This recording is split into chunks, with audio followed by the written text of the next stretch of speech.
This program features live coverage of an African safari and may include animal kills and carcasses. Viewer discretion is advised.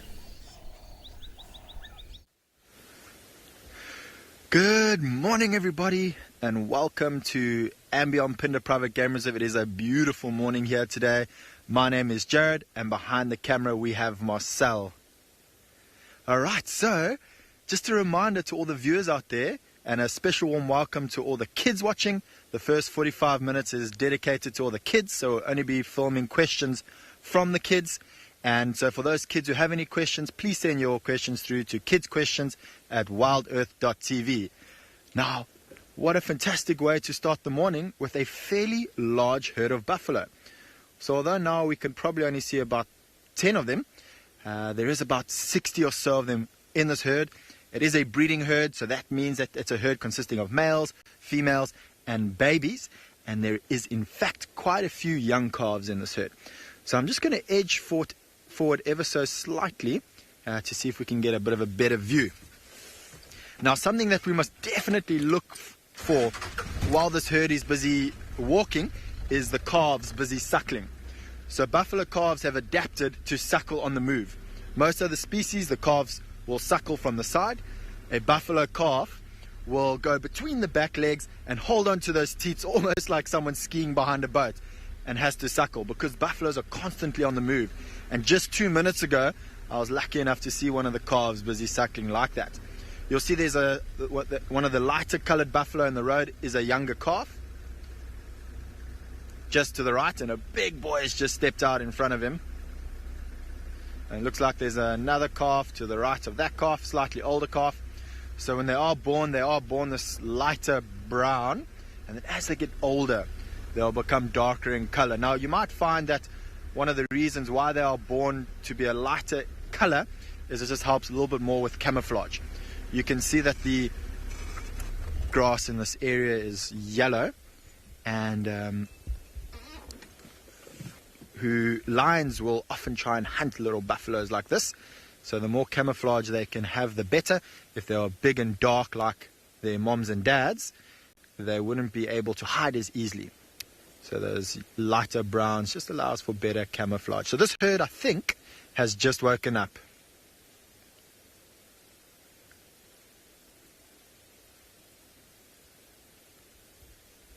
So Emma, age 11, young buffaloes do not leave the herd.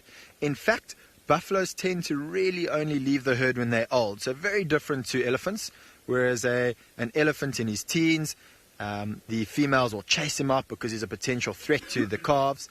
The buffalo want to keep the males in the herd, and as many males as they can.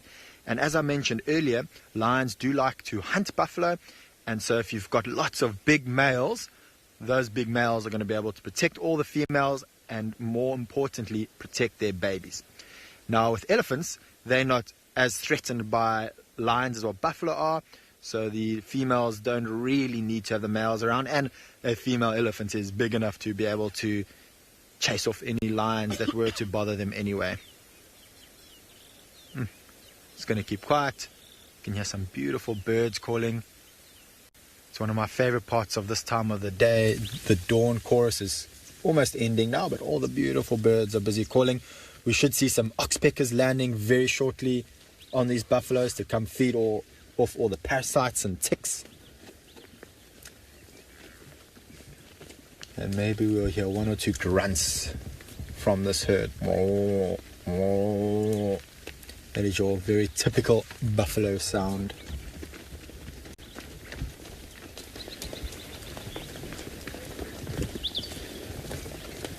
So it's actually not just oxpeckers. Everyone just imagines, okay, oxpeckers, they might be the only birds that you're going to find following buffalo. There are some other birds like the cattle egret, which is a big white bird who will walk around at the feet of the buffalo to catch any insects. Now, I don't see any cattle egrets, and they're actually not a very common bird in this area, but something that we must definitely look out for is a bird called a fork-tailed dronga. It's a black bird, and starlings as well. Oh, there's a fork-tailed dronga just flying over them now, and they're going to be jumping from tree to tree following these buffalo, because as these buffalo are walking through the grass, you're going to find that they're going to be chasing insects out of the grass which just allows for the fork-tailed drongas to catch those insects. Now, I'll have a look at this female walking in the back. We can see that some of the oxpeckers have already arrived. Looks like they've just hit on the other side of her. They saw me pointing at them and said, "No, we're not here." But they're busy sitting on these buffaloes to feed off any ticks and parasites. Right, let's see if we can get a little bit closer.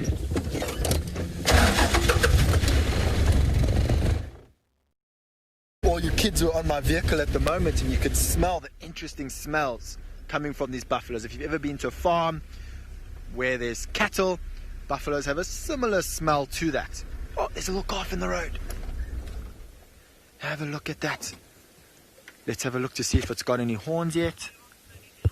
Yeah, I can see that maybe about an inch or so of horn. So we know that that's maybe probably about a 2-month-old buffalo. Fantastic. What a way to start the morning. All right, everyone. So we're going to be sending you over to, I think it was Djuma. Might be mistaken, to see what they have and give you a little warm welcome today.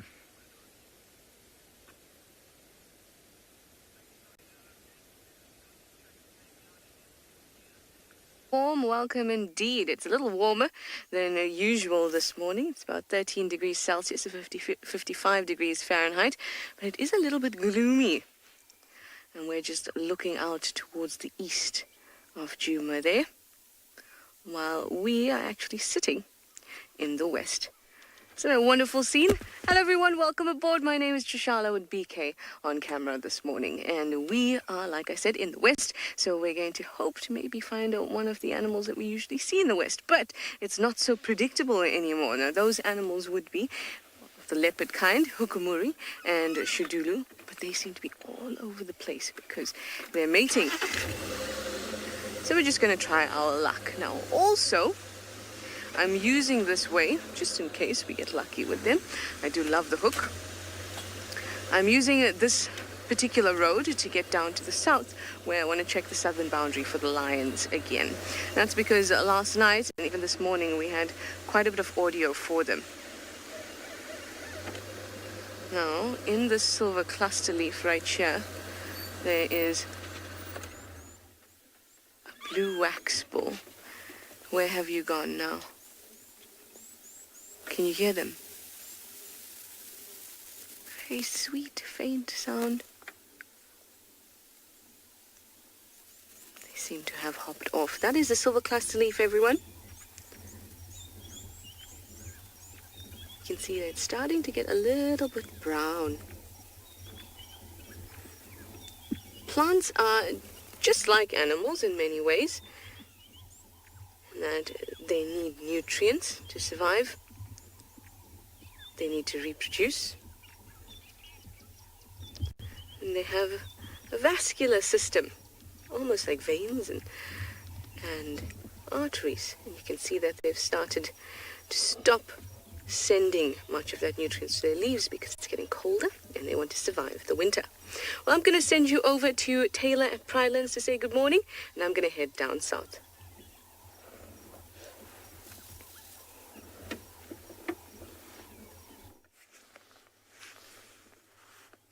Hello everybody. I said exactly what Tswalu said I was going to do, but we've started the day off with 2 young male lions just resting up in the open area, and we've been hearing them calling all night long.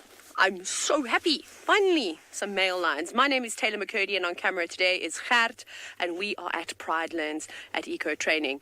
And it's very, very misty this morning, so you are going to see Gert's cloth come across the lens every now and then. Don't worry, it's just that it keeps fogging up. We want to make sure that you have the clearest view. So as we arrived into this open area, we sort of I didn't know what I was looking at. At first I thought I was looking at an impala or something because they're so well camouflaged as male lions. There's the other one just hiding behind the bushes, but they're a little bit nervous, so I'm going to try and keep my distance.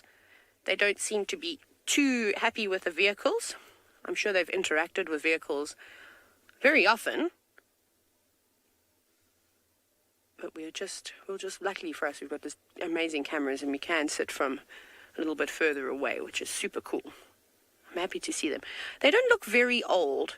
You can see that their manes are still sort of starting. It hasn't quite linked around on its neck and over their shoulders and back around to their elbows. You can actually see on this other male lion on the left quite nicely what I'm talking about, which is, we'll show you now. So if you see there, look at his mane. So you can see normally what happens when they get to about 6 years old or so, that mane goes from their chest and their neck and then goes over the shoulder and joins almost where they get a bit of fluff on their elbows. So you can see this hasn't happened just yet. So I think these boys are around 4 years old or so. They've been chased away from whichever pride they used to belong to. And now they'll be quite nomadic, moving around, trying to avoid the other male lions. Because there is a big dominant pair of boys that live around here. I haven't seen them just yet, but they are believed to be about 8, 9 years old or so. But it does look like they've been scrapping quite a bit. Look at all those scratches on their faces. They are very pretty though. I like the little mohawk stage that they're going through. And they've got beautiful eyes, very light colored eyes too. But this is normal, so don't worry, even though they do look like they've been bashed about a little bit. This is very for young male lions. Now, Ruth, lions can get quite big. The males, the boys, are much larger than the girls. So a really big male lion, once he's full grown, can weigh anywhere between 220 and maybe 280 kilograms. Obviously, maybe 250 being a decent weight. And then females are normally around 150 kilograms, maybe up to 170 kilograms or so. Again, once they're fully grown. I mean, these boys are going to have really big feet, but they haven't quite grown into themselves just yet. They're still lacking muscle. And it's this awkward teenage phase, basically, where they're kind of long and gangly, but they don't really have too much to show for it. Not yet. But they will become beautiful. And it doesn't look like they've been doing much cleaning of their, or grooming of their coats. They've got leaves in their manes. Their manes look very tacky. Their coats don't look nice and sleek and shiny. But I think when you've been running away trying to avoid the big males that live in this area, the last thing you have to worry about is brushing your hair.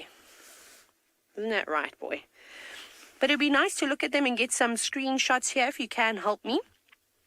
So we can use for IDing. You can see that this young male in his left ear has got a nice nick in it. And actually both of them. So we can definitely use those to identify this fella. And then the other one we'll have a look at just now. Now, Gabriel, Pridelands is quite a big area. Remember, so it's all open to the Greater Kruger National Park. So that's about 4.5 million hectares of wilderness that these animals have got to roam around. It's a huge space, but where we can drive around, so Pridelands itself is about between 1,800 and 1,900 hectares, which is quite big. But then we can also drive on another property called Kwenga, and that's about 1,300 hectares or so, give or take a little bit. So we've got well over 3,000 hectares to drive around on. And for a big open ecosystem like this, very spoiled. It's so big for one person. For me, at the moment, driving around trying to find animals can sometimes be quite tricky because I can't get to all the corners. And we've barely been exploring just yet. We haven't been over to Kwenga. And I think that these males that we're looking at right now were with a pride of lions yesterday. They were sort of tailing behind them, but they gave us the slip and they crossed north out of our traverse where we can drive. So I'm glad that they've come back. But let's quickly have a look at this male and let's finish the IDing here. So you can see his ears are nice and smooth. They're not tattered like his coalition members' ears. But he's also got a very big scar here on his left eye. I think that will be there for quite some time. And then also got another scar in between his eyes going across the ridge of his nose. So it'd be nice to just try and get some of these shots. And hashtag WildEarth, please share them on Twitter, on social media, so we can go back, because we do need to try and put some nice ID kits together and eventually give these two young boys a coalition name. But this is going to be some of the fun things that we will do over time. Just as myself and Mike, who will be presenting also from Eco Training, as we start to see these animals and familiarize ourselves with them. You can see they're starting to get a little bit tired now, hey? Those eyes are growing very heavy. They've probably been out all night. I heard them at about midnight roaring. And then again at about 4:45, they roared again. And it sounded a lot further away from where we found them. So they must have been on the move.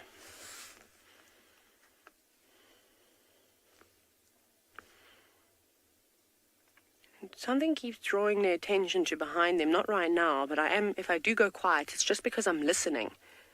Sounded like there were some distress calls coming from somewhere else, but I can't quite figure out what it is.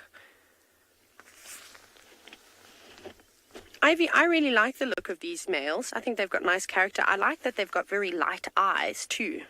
They're golden. And it'll be interesting to see them in the next couple of years and see how they really grow into themselves and see how big their manes get. The one on the left's mane is much bigger than this boy. As you can see, his mane is slightly shaggy.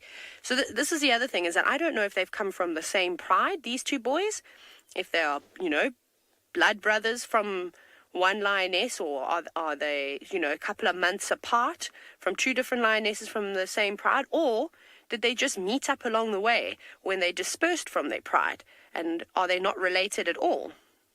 So we will do digging. The internet is a great place to find all sorts of pictures, and I know a lot of you are really good at that. So I will check Prideland's Conservancy, Facebook pages, and they've got Instagram and all those things, and I'll ask people in the surrounding areas, because I'm sure these boys go up into Jijani, they definitely go into Kwenga, so we'll be finding people who have seen these animals, and maybe they can tell us, they've seen them here, they know which pride they're from. So we have to play investigator now, because these animals aren't followed like they're followed in the Sabi sands, where people have been following them for years and years and years. And these boys could have come from far and wide. They could have come from the Kalahari, or they could have even come from Baluli, or maybe even in Kruger National Park somewhere. But it's not only the few of us that you've already met this morning. There's someone you haven't seen just yet. Let's go over and say hello to Steve.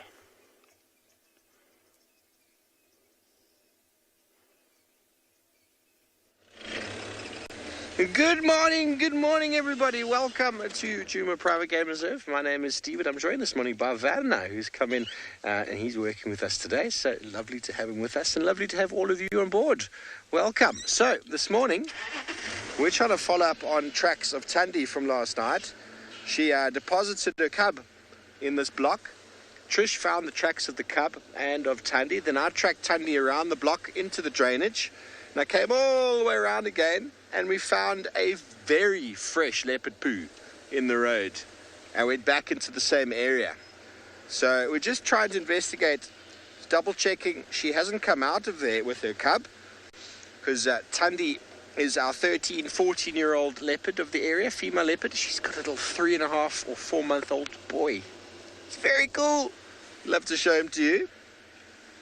And we were just talking before we came on air about how we would be very lucky if we found them, and then a bird of prey flew right over our head, which in Native American tradition is a very good omen. So I'm excited. I'm just double checking no one's come out of the block, and there's her track, but that is from last night. It's not very clear. It's really not clear. She came straight up here last night. You're not going to be able to see it. Just going to double check that there's no cub with her. I don't know if you can see that. And that's not very clear, is it? Not very clear at all with the light, but with my eyes I can see it now. But she came up here last night and she went down that road. I'm just going to double check that the cub didn't come with her, or if there's a second track. I'm sure that's the same one. And she walked all the way down. In the afternoon we had impalas going a bit crazy down there. We're pretty sure she was giving them a hard time, but we couldn't find her. She's elusive. We discussed leopard habitats, and that was exactly the area you expect to find leopard. And here on the right-hand side, into this little drainage system, the riverine system, it's the most ideal place for a leopard to hide their cubs, and she actually spent a lot of time 2 years ago with Kalamba just down here. So I'm going to go check some of those spots. In the meantime, I'm going to send you over to Jared, who's looking at the sunrise.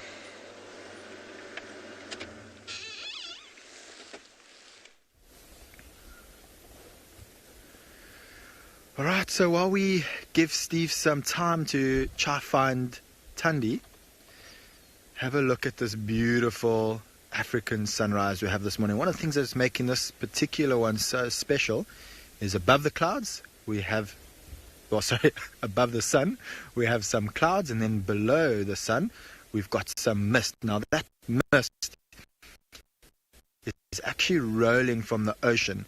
We're not particularly far from the ocean, probably about 20 kilometers. And if that mist does start to dissipate, we will even be able to see the sand dunes, which is right next to the ocean over here. But incredible. So we're still with the buffalo. You might be able to hear some of the oxpeckers behind us going. A very big herd has just landed with the buffalo. Tammy, this is absolutely beautiful. It's one of my favorite things in the morning. I've still got my cup of coffee, and I'm busy sipping away at my coffee while I watch the sunrise. And these opportunities are also great for us as guides, because not only can we enjoy the majesty that Africa has to offer, but it also gives us an opportunity to just stop and listen. And what we'll be listening for is maybe lions roaring early in the morning, letting off their last territorial call, or a leopard busy soaring doing the same thing. We might hear monkeys and baboons and impalas alarm calling if they see a predator. Like I said earlier, you can hear these oxpeckers busy chirping away. If we were looking for rhinos or buffalo, we'd also listen out for these oxpeckers to hear them chirping away, as they often make when they're busy landing on the buffalo or when they're flying off. But isn't that just gorgeous? You can start to see the sort of golden lining along the clouds, and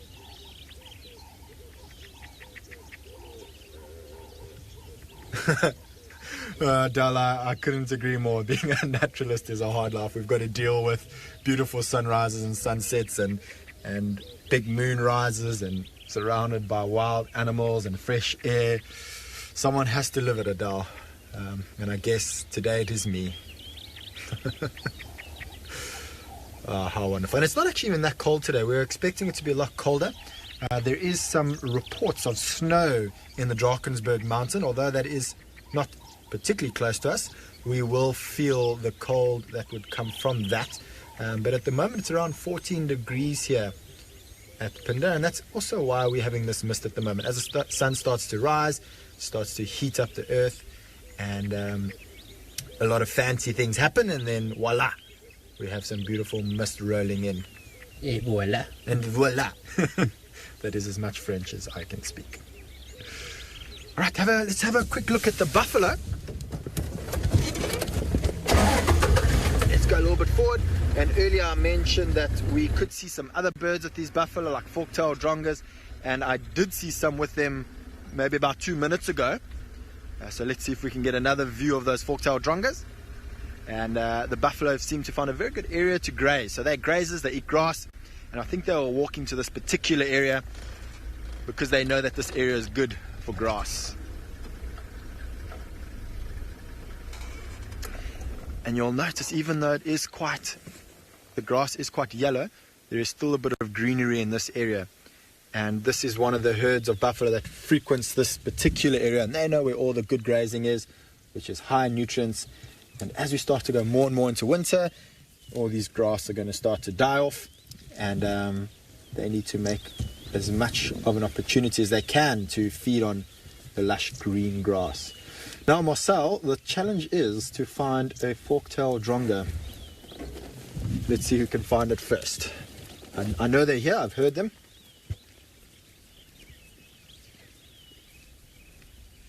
And there was 4 while we were viewing the sun, and now they've disappeared. As they do. As they do. They are camera shy today.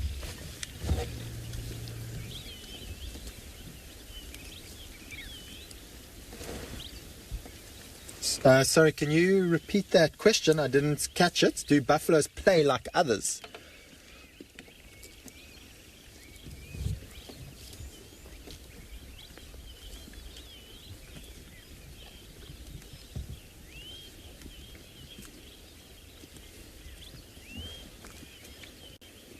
To what? Do buffaloes use their tail to flag other animals? Oh, thank you, sorry.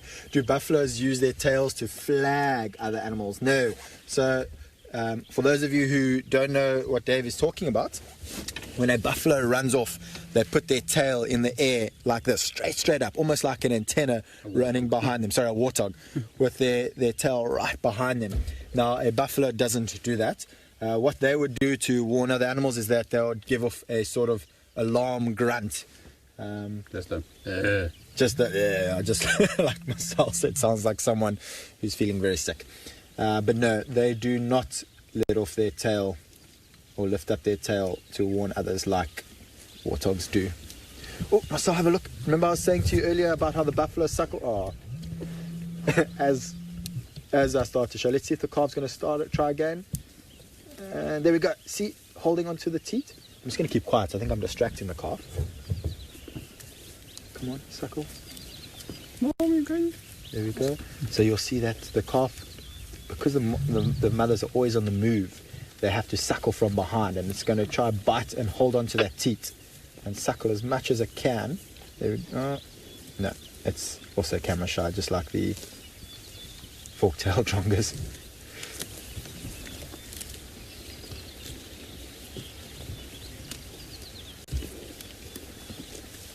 There we go. Busy suckling from behind. Oh, so we've just heard some lions busy roaring off in the distance. So I think I'm going to leave these buffalo now, and we're going to head into that area where the lions are busy roaring, maybe only about 1 kilometer away, probably between here and the lodge. So let's head over to Trish while we go search for those lions. Exciting.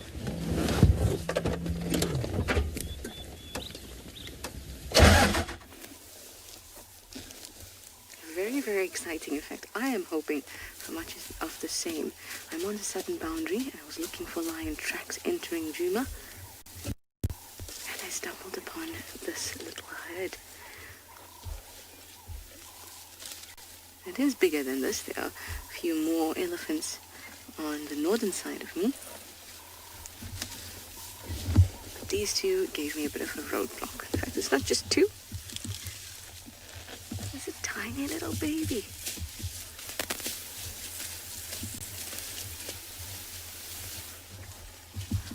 Can you see how that baby's ears are not waving about, but it's against its body? That's because all those veins behind the ears that help it cool down, it's trying to cover them up so it can stay warm.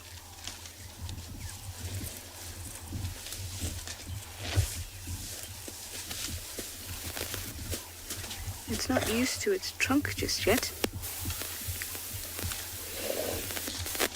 It's probably about under a year old, I would say. I can't tell you exactly how much, but definitely under a year. There we go. Oh, look how floppy that trunk is.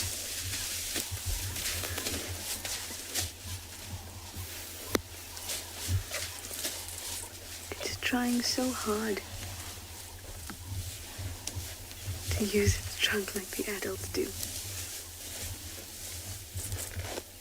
Now, adults would wrap their trunk around that branch and then strip it. That's what that animal is trying to do, the little one. Look how well she uses her trunk. She's very much in control of the trunk.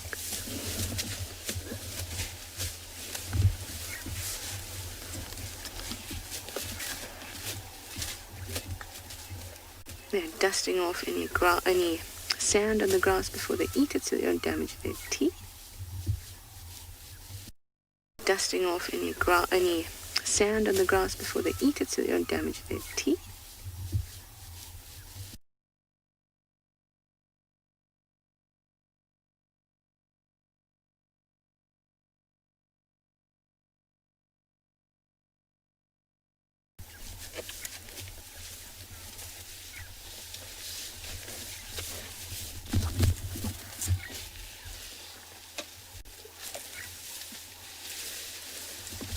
Sorry guys, we had a small drop, but we're back.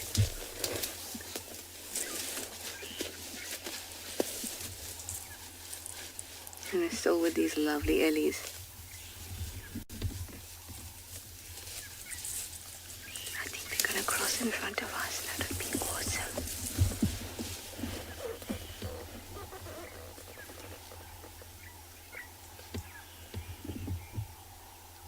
Hi Julian, you're 4 years old. You'd like to know, do elephants sleep lying down or standing up? They do both.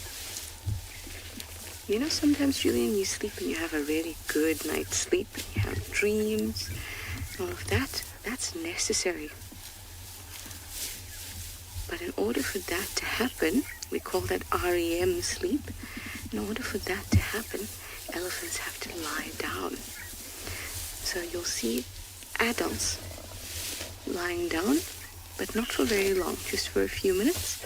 Babies sleep lying down a lot more. But when they just want to rest, then they sleep standing up. Now they can do that because they have something called a stay apparatus. That's how it's kind of a way that their legs can stay locked without them putting any effort into it. So they won't just suddenly collapse. But you do see them kind of sway to one side sometimes.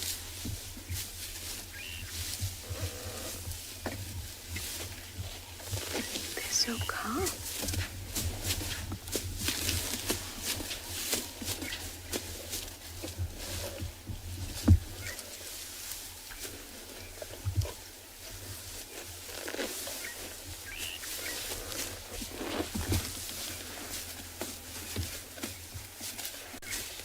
I'm going to be a little bit quiet because I want to listen.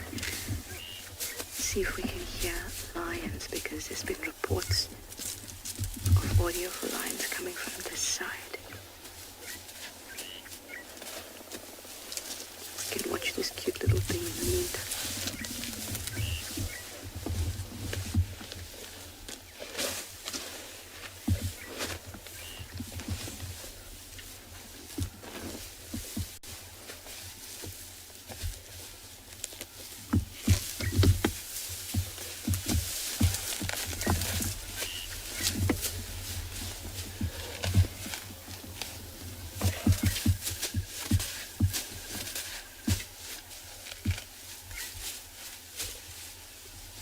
Hi Maddie, you're 8 years old. You have a great question.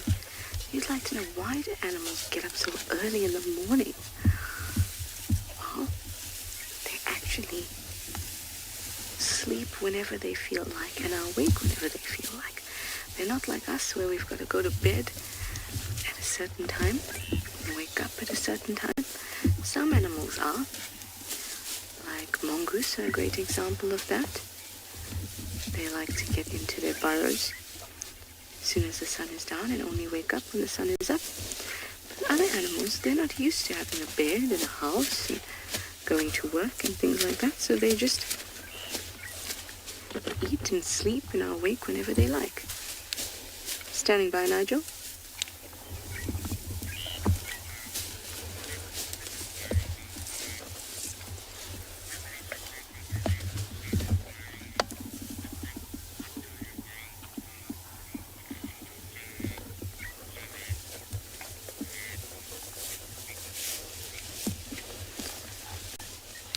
Copy. Which section of Gari, Main?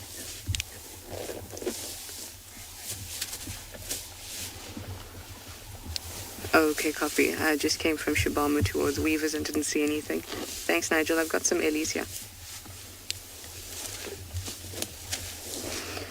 So, some tracks have been picked up for lions.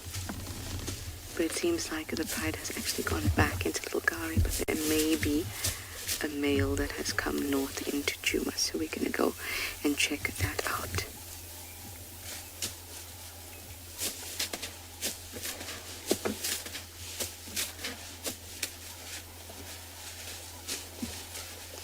They almost look like field workers collecting hay or something.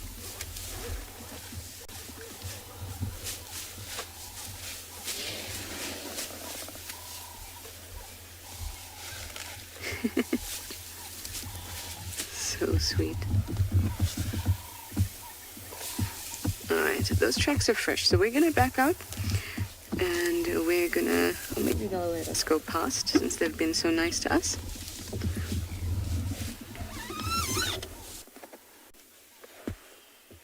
Be quiet, Game Drive.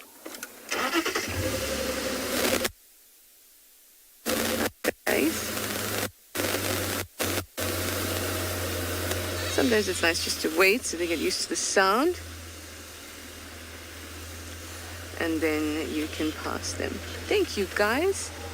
You're awesome. Thank you. All right, I'm going to check out these tracks.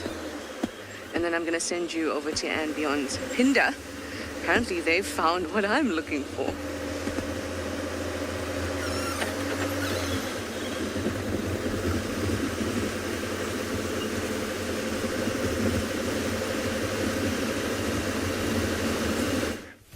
The line's right next to the leopard. Right, everyone, welcome back. We've just come to some intense scenes. Some lions have just cornered a leopard over here. Listen. Just going to keep quiet so you can listen. Looks like a big male leopard. He's surrounded by these lions. I know it might be a little bit tough to see, but you might be able to hear. This is absolutely intense.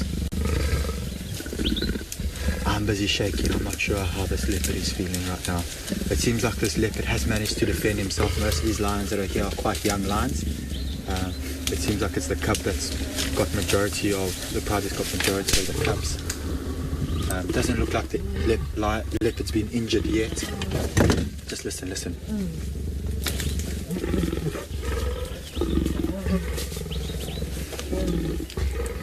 Alright, so I know it's quite a difficult view. There is one or two windows of where we can see the lions and the leopards. I think Marcel's busy viewing the leopards at the moment. I do apologize about the camera being shaky. Marcel had to take it off of... Oh, here comes a lion, Roger. Wow.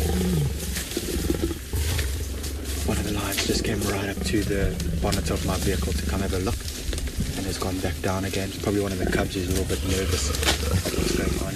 Listen to the growling of the leopard. Marcel, I think if you try sit here. Okay, we're just going to try to get Marcel into a different position. See the leopard through there. Not really. I think your angle. Yeah, I think I've got it.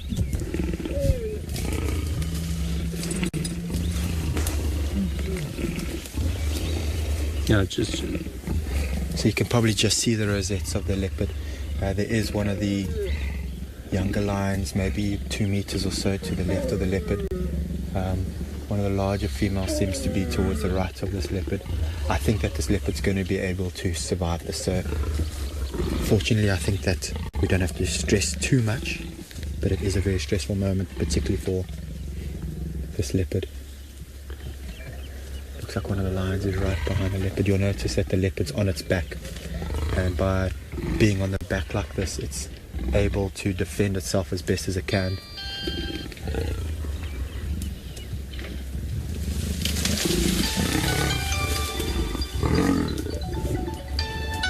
Apologies for that. Marcel's HQ is just busy trying to get hold of Marcel.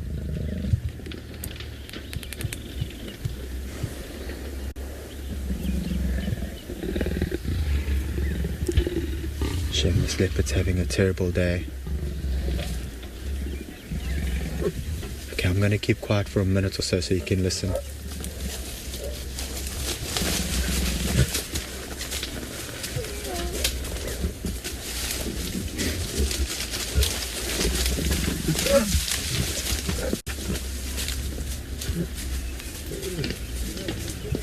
I think this leopard's made a kill. I can hear the lions busy fighting over something to the right that's away from the leopard. So I think they've stolen a kill from this leopard. Some have been feeding and some have been harassing the leopard. Alright, so the leopard's just taken this opportunity to move off while the lions came down.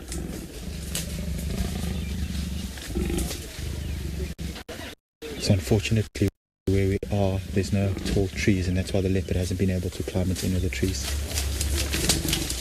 There we go, the leopard's busy growling to my left. There's a lion coming back.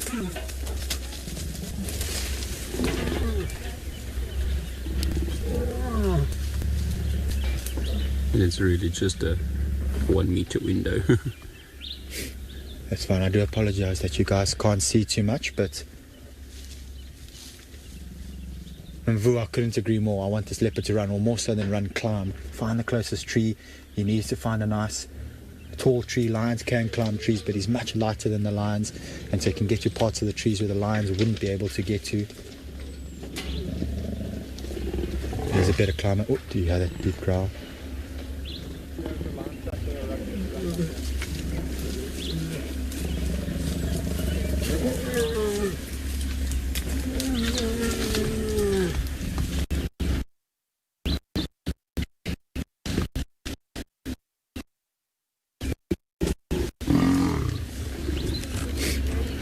Sandra, can you guys turn off, please?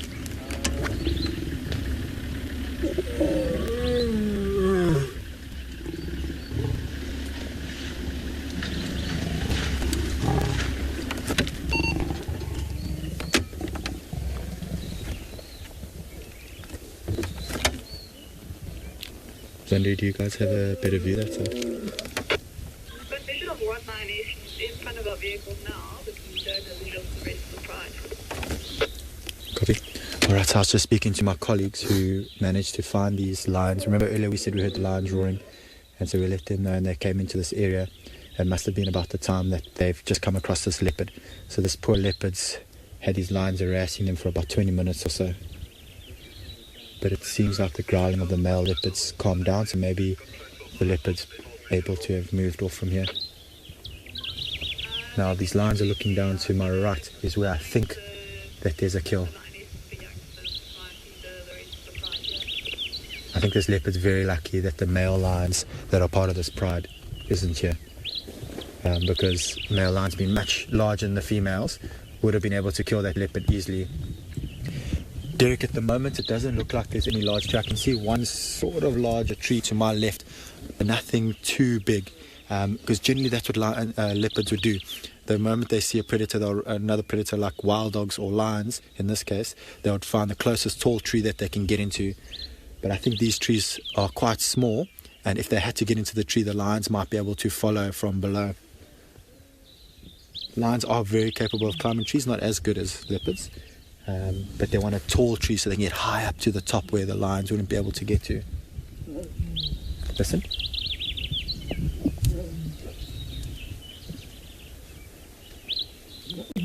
That's a contact call. I think it's one of the cubs busy calling out to its mother. I'm very interested to see. I did have a look with my binoculars. It didn't look like that leopard had any injuries on it, but I'm sure he swatted a couple of good shots at those lions, and I wouldn't be surprised if we don't find some scratches on some of these lions a little bit later. So it just is too thick to be able to get into over here. So I think we're going to have to wait a little bit later for these lions to, once they've done feeding on this carcass, well, I think there's a carcass, down to the bottom. Once they leave, it is quite open, so I'm sure later on today they're going to come out into the open area. But I think fortunately this leopard has got away, thank goodness. Whew, that was intense. This is a first for me in my 7 years of being a guide. I've seen lions chase leopards up into trees before, but almost no interaction at all. Over here we had the leopard on its back, busy swatting towards the lions surrounding him, trying to come in, and the leopard exposing his paws and those long claws towards those lions, which was a little bit threatening towards them.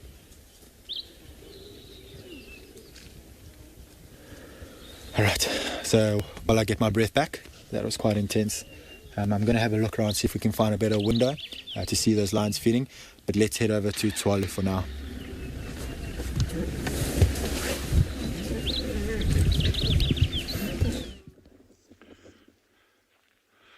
Good morning from a slightly blustery day in the Kalahari. We are here at Tswalu. As always, Jandre on camera, and my name's Dylan. It's great having you with us again. And we've decided to come back to Mossadi and her little group of meerkats this morning, just to see what they're up to. They're definitely back in this burrow system here. Still no sign of the others, unfortunately.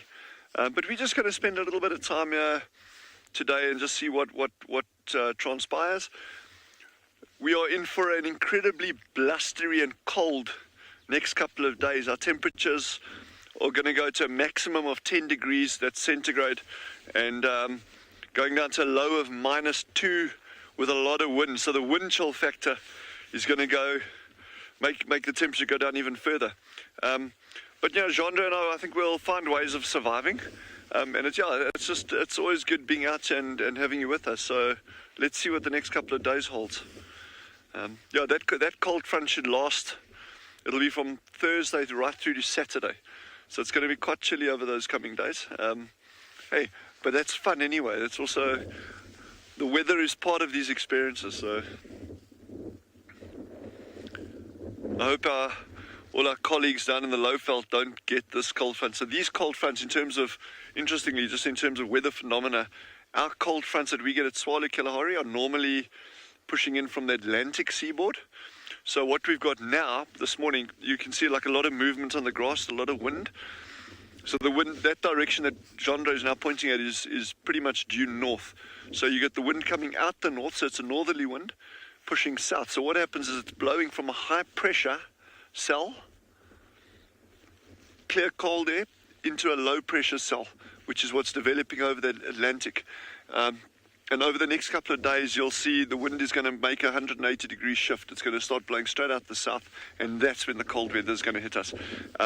It's going to be quite cloudy, very, very windy. And of course, that's going to have a big impact on things like meerkats, aardvark, pangolin. And again, geez, that pangolin sighting we had yesterday was just off the charts. Jandre and I were chatting about it on the way home. And then also something interesting in terms of how little we know about these environments. On the way home, we encountered a mouse. Now, a mouse would be like, oh yeah, it's another mouse, But we got little photographs of this mouse, very, very grainy, not great, just on a cell phone. But it's called a Cape short-tailed mouse, or short-tailed gerbil. That's a new species for our species list. They're very common in southern Africa. It's not that they're uncommon, it's a common species, but we've never recorded them on Tswalu before. So it just shows you, Jandre got a new mammal for his record yesterday, and I also got a new mammal. So that's like, whoa, it's like a win-win there.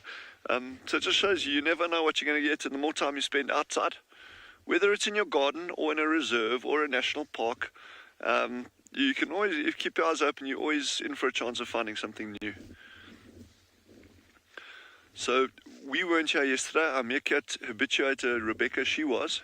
So we're not sure which actual burrow hole they went down, but they're definitely at this burrow system.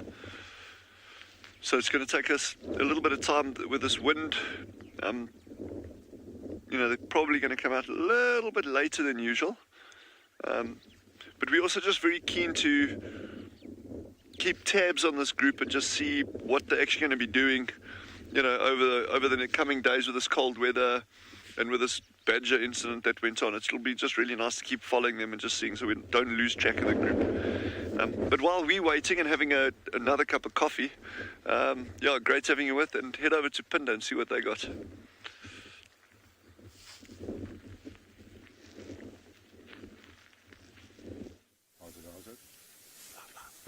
Good morning, everybody. Quite an interesting morning from andBeyond in Ngala here. As you can see, this morning we found one of the dominant males in this part of the reserve, and he's been every now and again getting up and moving and walking around, and we've been getting some really nice views of him. For now, he's just sat down, and it looks like he's listening. By the way, my name is Eric, and behind camera, as always, is Owen. And like I say, quite an interesting morning this morning. It's been very overcast, very, very misty. But luckily, we were able to hear this male lion calling several different times before we found him. And he's by himself. He's usually got a brother, and he's part of the Birmingham Pride at the moment. So usually, he's not by himself, and so I think that's why he's been spending a lot of time calling. It serves two different purposes, I guess. I mean, it helps him find the rest of the pride,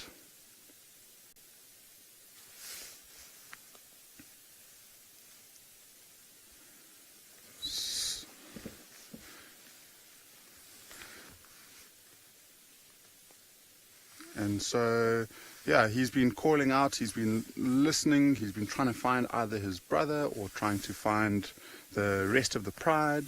And in doing that, it helps mark his territory, it helps let everyone else know that this is his spot. And he's taking a quick little nap. I hope he gets up and moves around. And whilst he's sleeping, just a reminder that the kids session has now officially come to an end. And so we welcome questions from the rest of the viewers. But kids, please continue on watching and keep sending through your questions. And just look, as soon as Owen zooms out like that, just look at the colors of this male lion. And if he wasn't moving around as much as he is, it would be incredibly difficult to spot him. He's got quite a light face, but the rest of his mane is just perfectly exactly the same color as the rest of the grass.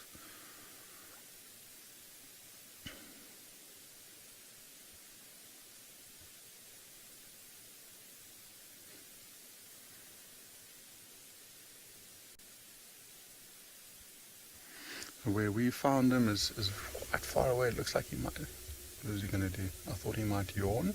But just look at that face as he opens his eyes and faces directly towards us. Look at the battle scars around the bridge of his nose. Look how dark that nose is.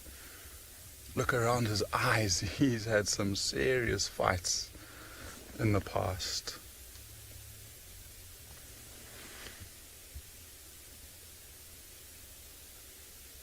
You even see, if you look at the very top of his ears, there's lots of little notches in those ears there. Yeah. Michelle, absolutely, he is majestic.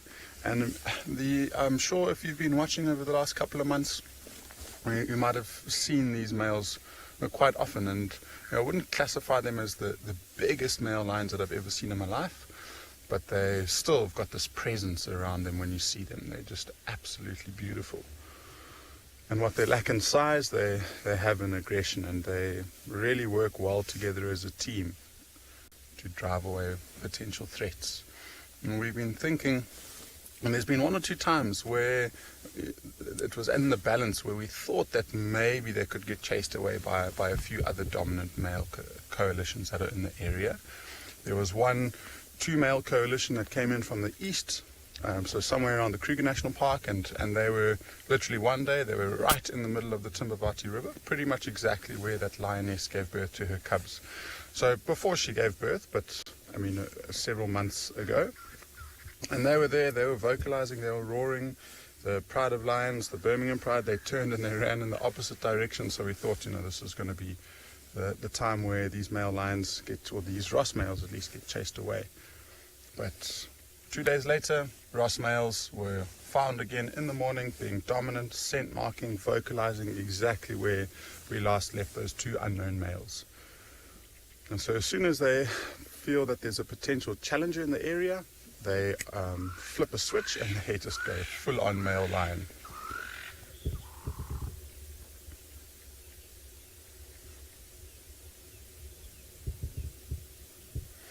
Puma, you're asking me to explain a little bit more about the coalitions versus prides.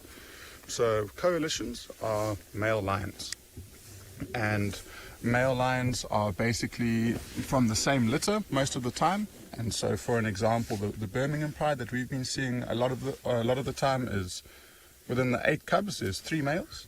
When they get sexually active, which is usually around 2.5, 3 years old, they leave the pride. And when they leave the pride, they go and look for a new area to try and take over. And as a result, they form a coalition because it's a lot easier for them to take over new areas, to defend prides, whereas prides tend to be more females. And so the females are a lot more consistent. You'll have the core set of females, and then their cubs vary from time to time. So the females of the same litter of those males that would leave would stay within the pride.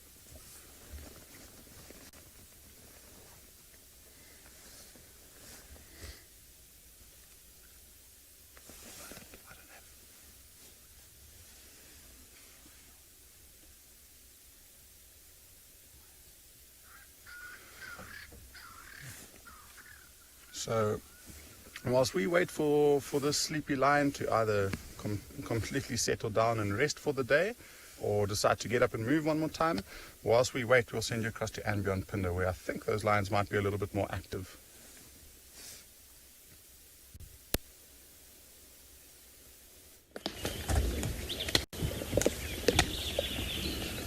So it seems that I was right. These lions are busy feeding on what looks like an Ngala. I haven't had a really good view of what they're feeding on yet. I just saw one of the legs come up. And so, like I said, I expect that this is a Ngala that the leopard killed earlier. And I wonder if these lions didn't hear the leopard kill the Ngala and then come over to investigate and chased it away. Now I just want Marcel to quickly film the tree to our left. So we'll have a look there just now, but I can see lots of claw marks going up that tree. So I think that these lions chased the leopard up the tree and might have followed, and then maybe the leopard jumped out of this tree, ran for the drainage line, which is where we saw them busy fighting, and that's where the lions managed to corner him in the drainage line. They're probably hoping to find some taller trees like this one in that drainage line, on that riverine behind us. But yes, fortunately it looks like he managed to get away unharmed. I guess time will tell. We'll have to go look for him to see if there's any wounds, but I haven't seen any. And there's still a little bit of tension over here. I can see that the youngsters are being very cautious around the mother. So the one that's busy feeding at the moment is the younger adult of the female. I haven't seen the old lioness here. I'm not sure if she's still where we left them earlier around the area where that leopard was. But as far as we can see, I've only seen one adult and 4 youngsters. Now it does sound like I can hear some chewing off to my right. So it does sound like that some of the youngsters might have been able to get some of this carcass. But it seems that this larger female is, or adult female is feeding on the majority of the carcass. And it's been quite interesting because you'll often find that the cubs and juveniles will dominate the adults off of the kill. But I think with everything that has happened this morning, and it's been quite a tense moment, I think even they're a little bit nervous and have approached the adult female very gingerly, which they generally don't. Normally the 4 of them will just completely bully the adults off of the kill, and they tend to get the majority of the meat. Yeah, it looks like one of the younger females busy walking around smelling. You can see her nose down to the ground, trying to see if she can pick up any scraps that had been left behind. So when these lions were fighting over this carcass earlier, when I heard it while we were with the leopard, I'm sure it was pulled apart, and there's bits and pieces of this, like I said, I think it's an Ngala, of this Ngala all over the area here. Now we'll never know, maybe this leopard had the Ngala in the tree and the lions jumped up into the tree and chased the leopard off and were able to drop the carcass out of the tree. I guess we'll never know, but there's a few options. But I think let's just keep quiet for a while and listen to them chomping away, listen to the grunts that they have, little growls towards each other.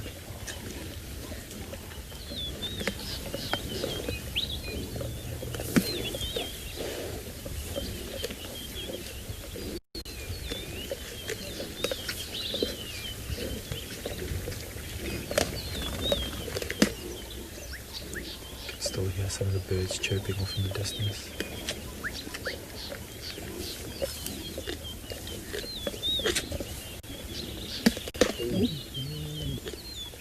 A little bit of a growl there from the 2 siblings. Maybe the one got too close to the other sibling that was feeding.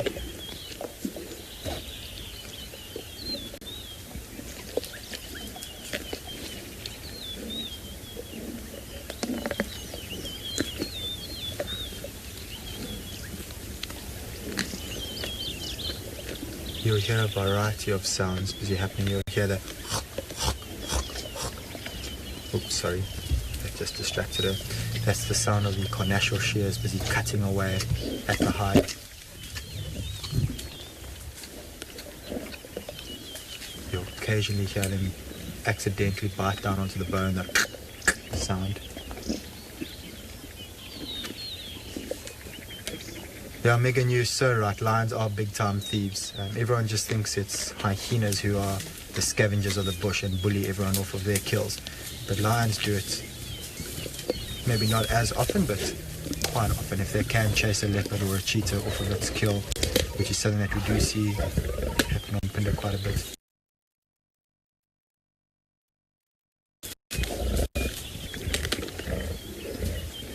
So the reason why there was a little bit of growling there is one of the young males came over towards the female that's busy feeding, and she was just letting him know, you come close, you're going to get a swat.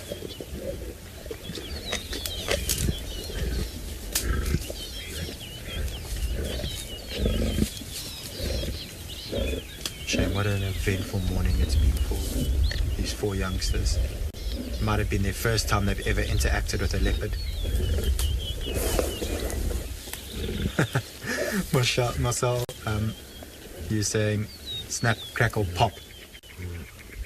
Just like the Rice Krispies logo. Yeah, you do hear quite a bit of snap, crackling and popping.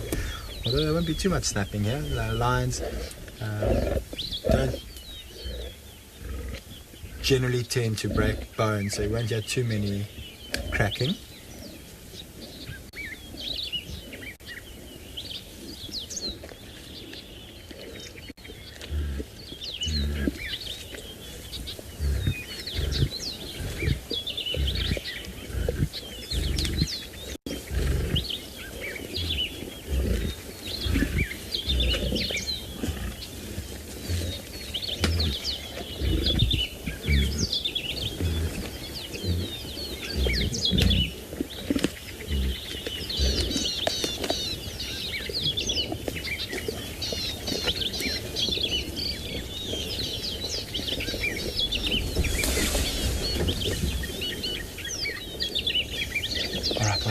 I'm just going to edge forward a little bit and then we'll stop to listen again. I can see some of the youngsters busy feeding next to each other. That's where most of the grunting is busy happening. So let's see if we can see what's happening to them, and once I stop I'll keep quiet again to let all you lovely viewers listen to what is happening over here.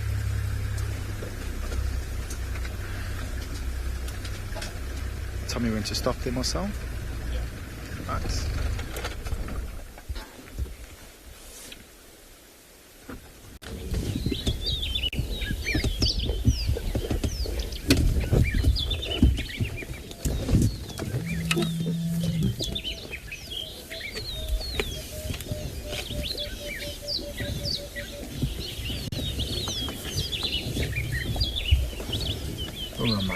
I think it's not an Ngala, I think it's an impala. It was very difficult to see earlier because there were lots of trees in my way, but one of these lions that's busy feeding at the moment just lifted up the leg and it had that distinctive black dot just above the hoof, which is a gland that the impalas have. So I will have to correct myself. They are feeding on an impala.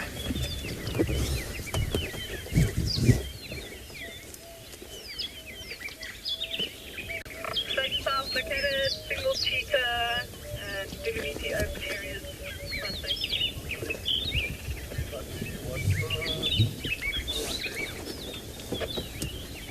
Now we'll give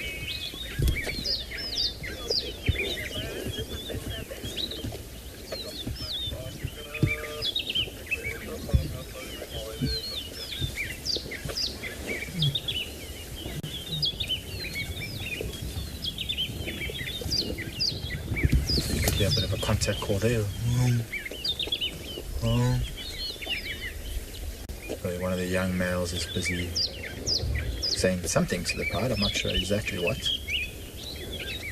Often they'll make those contact calls and they're calling each other. Oh, he's just found a piece of meat there. Marcel, can you see the young male in the back?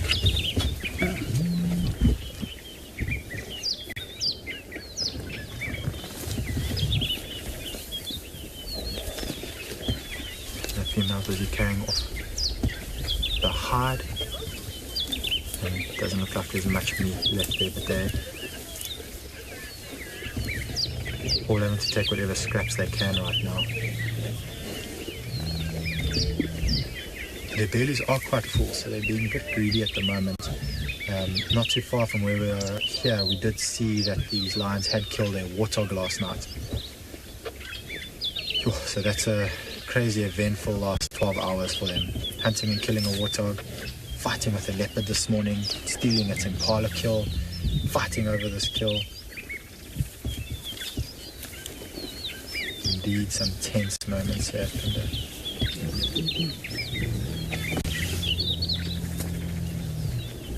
So the males coming back to where everyone was feeding to try to see if they claw.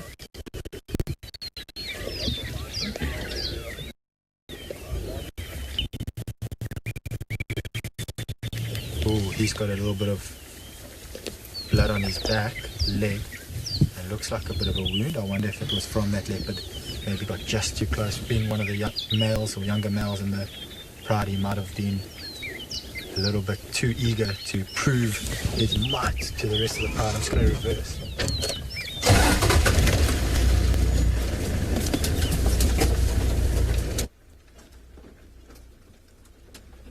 See if we can get another view of this young male. He's gone over to the female. Let me know when it's good to stop there, Marcel. There we go. So it looks like there's 1, 2, 3, 4 of them over here, all waiting their turn, waiting for the large bear, the mother of 2 of them, or sorry, the mother of 3 of them, to stop feeding.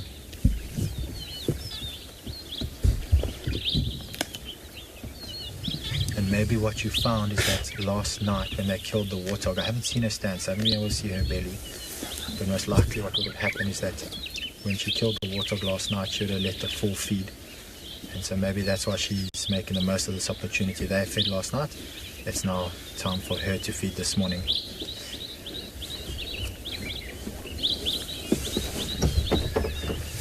Where's the other one?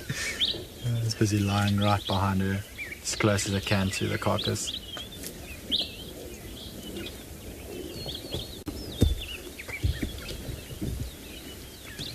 So James, Richard, we actually have quite a few leopards here on Phinda. So we've got a very high density of leopards here.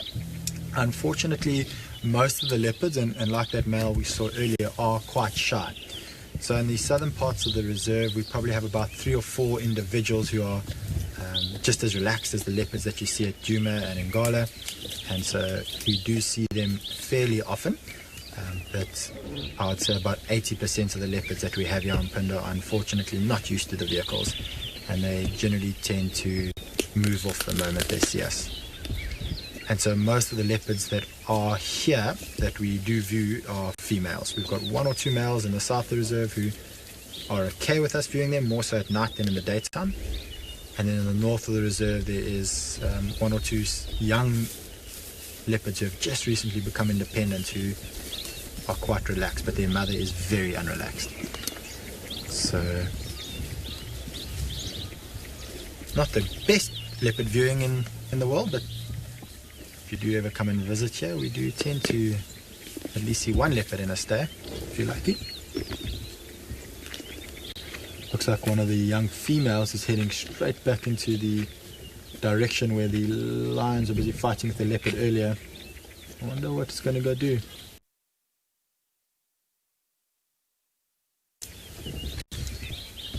Right, so I think from one lion to the next, although Eric's got some sleeping lions, I'm sure he's got some interesting stories to tell you.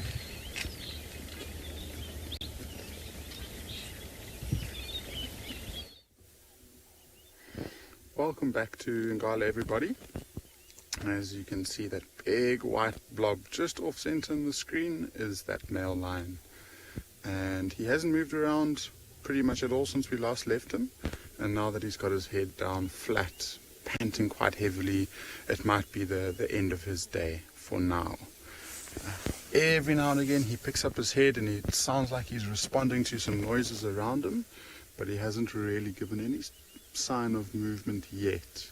we've been in the same spot since we last left you, and we haven't heard anything either. So maybe he's decided to give up. He hasn't heard the response of any of the Pride members that he's looking for, and so maybe he's just deciding that it's now a good time to conserve energy and rest, and then he might try again this afternoon by walking and vocalizing and roaring occasionally to try and find the rest of the Pride.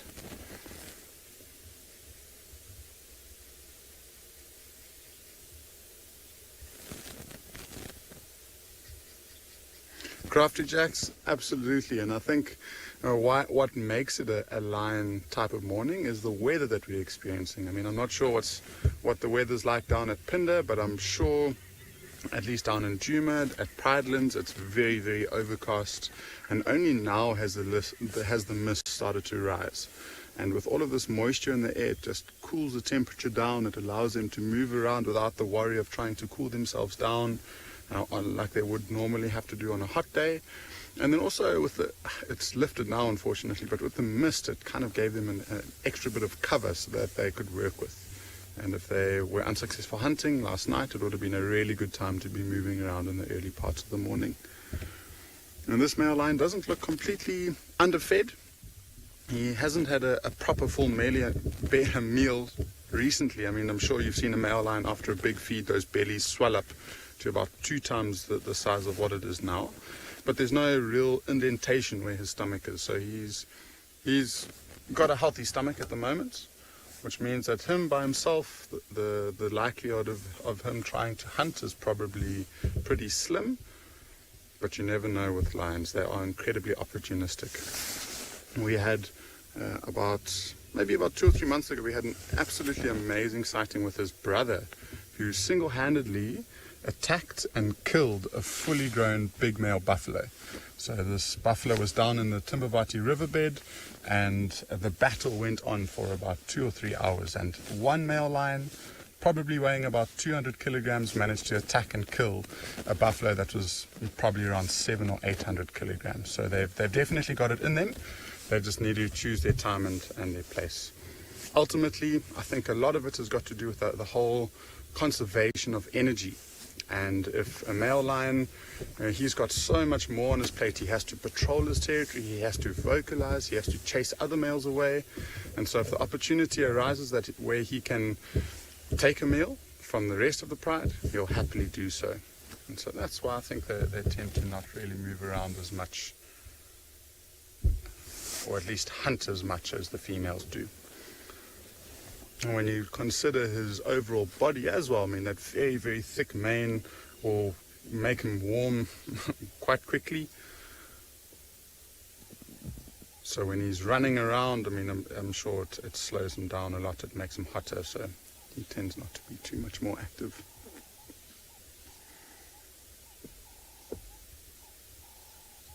And he has moved, or I mean, I don't actually remember the last time we saw him and his brother together. It was probably when that pride of lions was hanging around that big waterhole that you've probably become quite familiar with in the eastern part of our reserve. And now he's popped up in the very southern sections of the reserve. And so him and his brother have obviously left the pride and they've split up, and it just is a lot easier to patrol as much of their territory as they possibly can. And they might spend a couple of days apart from one another, and then eventually by calling and roaring, they'll hear each other and then they'll find each other again. I'm sure the movements, we are in the south, but he has been moving slightly further north. And hopefully he'll find his way towards the rest of the pride in the next couple of days or so. If he keeps walking in this direction, he's going straight into the area where we last had them.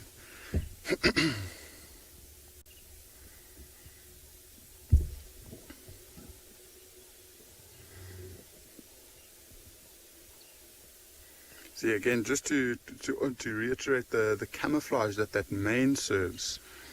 You can see the white body and then you can see the head.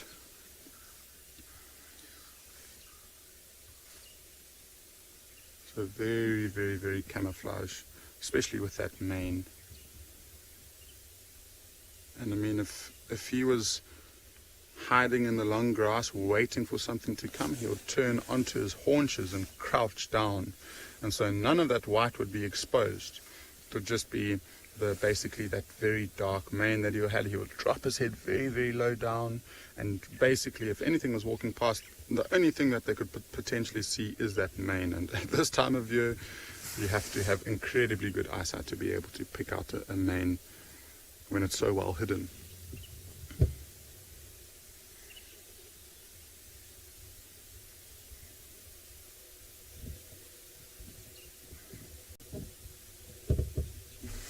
I'm surprised.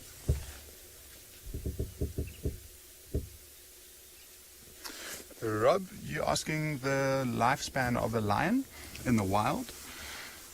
And with male lions, because of the intense life that they lead, because they're needing to take over a pride of lions, because they're needing to protect that pride that they've taken over, they tend to live quite a lot less than females do. And so, I mean, the average lifespan of a male lion in the wild would probably be in the region of 10 to 13 years old, I would say is the maximum. I mean, from the age of about 7 or 8 years old is when they're really in their prime, and then from there they start to deteriorate. They start to get weaker, they get older, and all of the taxing activities that they've had to do over their lifespan has really started to take a toll over their body. With the females, because they don't actively defend the territory as much as the males do, they do definitely have to defend their territories when other females come into the area, but it isn't nearly as much as these male lions. They've also got the help of their sisters, their aunties, their nieces, whatever the setup of the pride might be, and so they tend to live a little bit longer. And a female lion, I think, can potentially live until about maybe 17 or 18 in the wild. There are 1 or 2 recordings of lions that might live, or females that might live up until 20 years old, but that's an abnormality. They tend to live a lot less than that. It's a very short and action-packed life for these really big cats.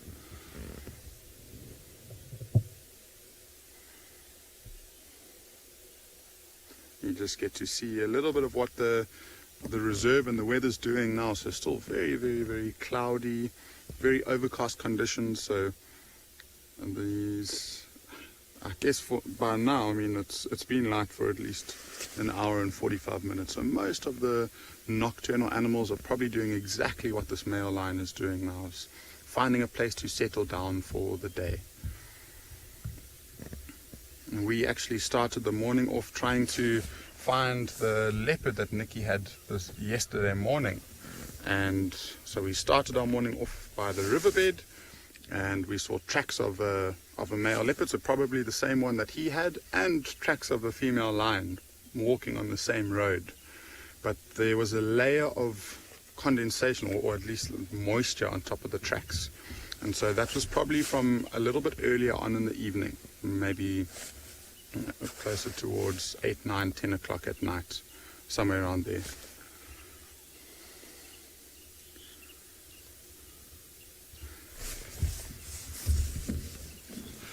So, I mean, just mentioning that with the tracks that we had, we probably are going to leave this male lion now, just because he's not really showing any sign of moving around or roaring. There's always the opportunity of us to maybe come back here a little bit later on in the afternoon, where the chances of him moving around and vocalizing are greater. So we'll head back up towards that river system and see if we have any luck with that female lion. Maybe she shows us her cubs this morning, holding thumbs, fingers crossed. But whilst we drive up towards the river there, we'll send you across to Djuma, where Tswalu is waiting for you.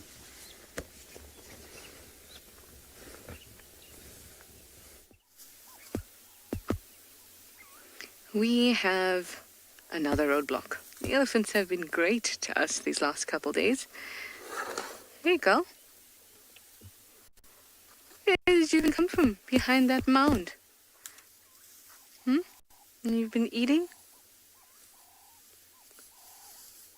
You can see that her one tusk is actually broken.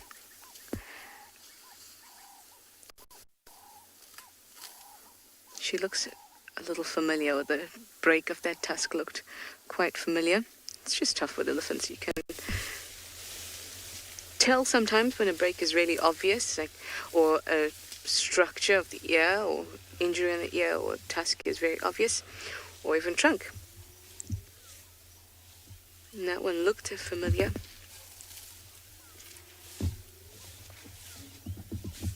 So maybe it's a herd we know.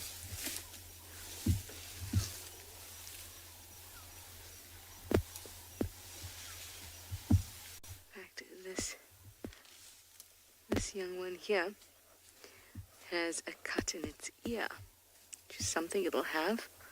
There we go. It'll have its whole life, so it'll be something we can identify this animal with.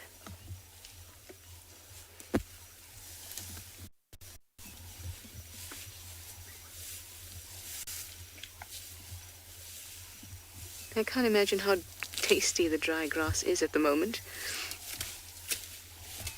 But they're trying to get as much in as possible before it's absolutely scarce.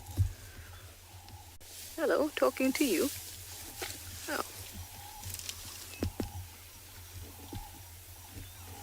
There's some hyena whooping in the background.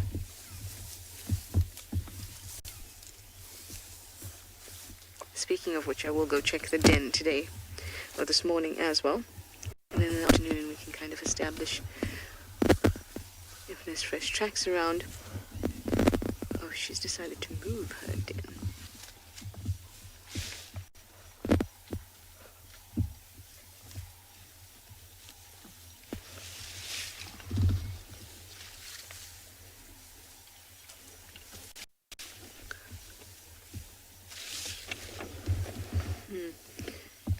Just heard an update. The lines are seem to be moving east quite a bit, or have moved east, so we may not see them today. Sorry, Lundek, I was just listening to the Game Drive radio there. I had a comment that you wanted to feed through.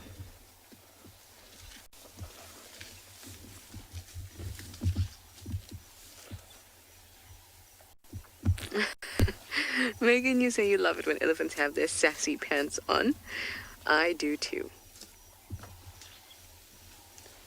I think they're a very nice reminder that you can be gentle and compassionate and caring, and also a little sassy.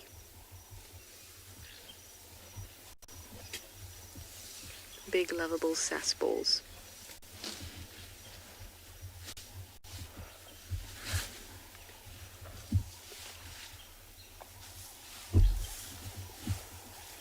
Let's move a little further ahead. I think there's more in front of us. Can't see too much past this mound. Also a whole lot behind us. At least they were. They're all over this block, kind of spread.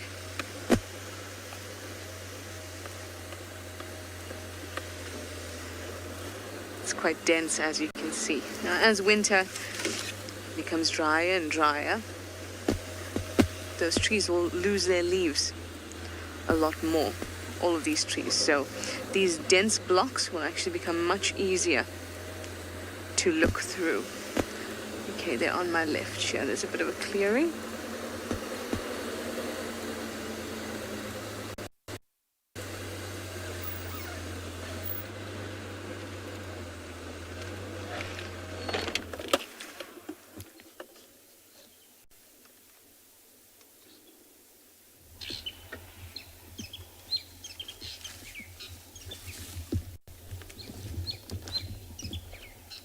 Quite a large herd. I think that they will make their way towards Buffelshoek Dam. We're not too far from it.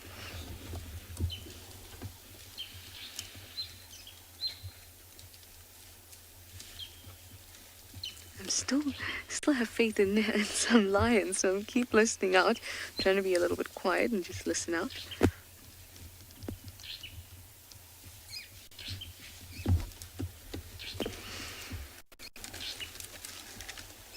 So there's an Avoca male, which is our male coalition of lions.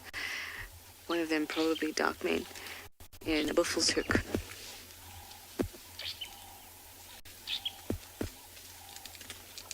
I miss seeing the males. They're just I like them so much.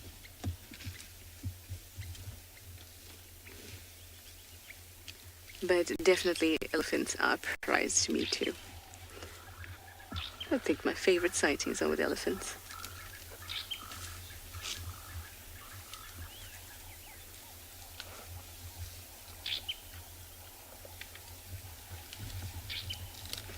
Debbie, you'd like to know when they get their ears cut, does it bleed a lot? That depends where it gets cut, because remember they have quite a network of blood vessels behind that ear. So if they manage to, you can actually see on that ear now really thick veins,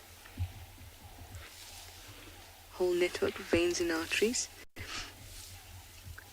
If they manage to nick one of those, yep, they're going to bleed a lot.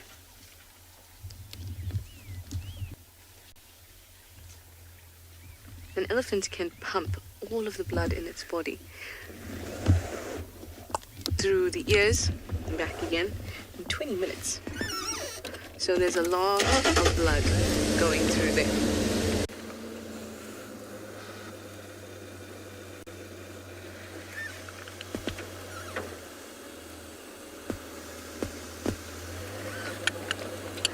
I heard some good news on the Game Drive radio, hence my smile.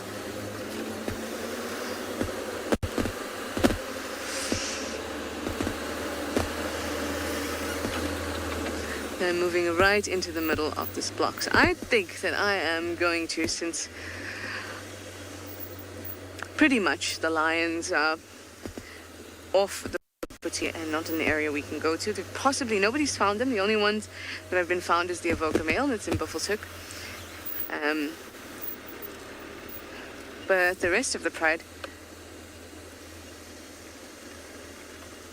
are probably Torchwood or Buffelshoek.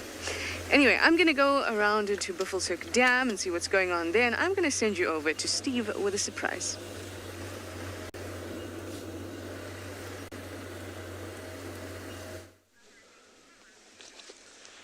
Thank you, Trishana. Well, I've been working hard this morning, everybody.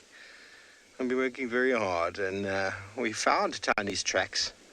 We found Tandy, but before we delve into that, we found her tracks. She led the cub away to where we tracked her last night, back down into the river, to the drainage line, and then her tracks came back up the hill. We just tracked her now to find her, and we found her on foot now. Actually walked in to see a couple of hyenas on foot. I didn't actually see her on foot, but her tracks came off the road there. Saw two hyenas. I knew we got to find her, so we came in, and there she is. Isn't she beautiful? She's a beautiful, beautiful cat. Now, I think somewhere nearby here she's got a kill. I haven't seen it yet, but just on the other side of the road where we are nearby is where Trish had the cub's tracks last night with Tandy's tracks. And then we found those tracks again, but then she took the cub all the way back down to the drainage where Tristan first found her. And then we tracked her back up the hill. Oh, it's such a lovely feeling. I can't explain it, everybody. The feeling that one experiences when they find a leopard through tracking. There's actually an incredible, incredible feeling. Fern, Tandy, cha-cha-cha. Well, there she is. There she is. And we're not sure if there is a kill. I'm almost certain there must be a kill by the fact that the way she's been moving. But I haven't yet seen it. Two hyenas are on the scene, and we had ambulance hyena calling a few minutes before. I don't know if you've ever heard any of us refer to the ambulance hyena. It's got a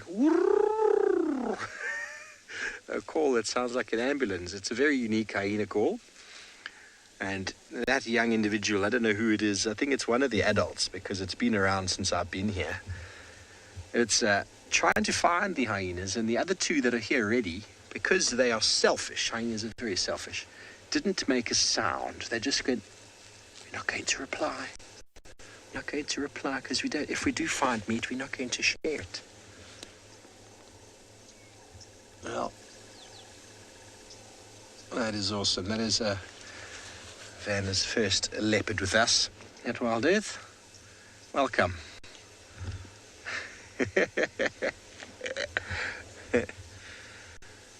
Yes.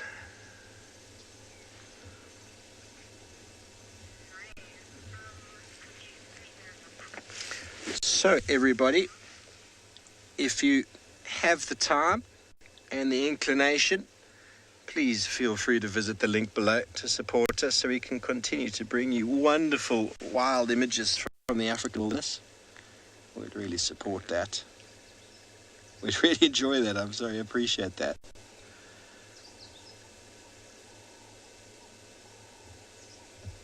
She looks like she's got a little bit of a belly on her there. I mean, everybody, the reason for her moving and then coming back again, you know, she moved the cub and she came back again. There's a kill. There must be. We're going to have to find it. She's probably going to take us to it shortly. She's probably been eating on it. No doubt she probably saw me and decided to move off of it. It's something that she does, something that leopards do if they see people on foot. They generally are quite skulky and move away. And then we came in the vehicle. She's very relaxed with the vehicle. And she might go back to it shortly. But right now, she's just going to do what leopards do best. Another reason, I'm just going to move up here, Vanna. We've got a batelier in the tree up ahead there. Another... Oh, sorry. That was first gear. Another reason. You're going to see him up there. Tell me when you're good. Another reason you know there's a kill around is when there's a batelier like that. And together with two hyenas that are skulking around on the ground. Bateliers are the first animals to find meat while in the morning. Hyenas obviously are the best at finding meat by smell, but bateliers fly in very low air conditions, so they fly very early in the morning. Now move forward a touch. Just slightly move forward there.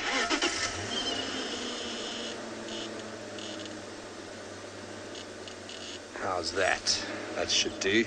Just get that branch of the marula out the way.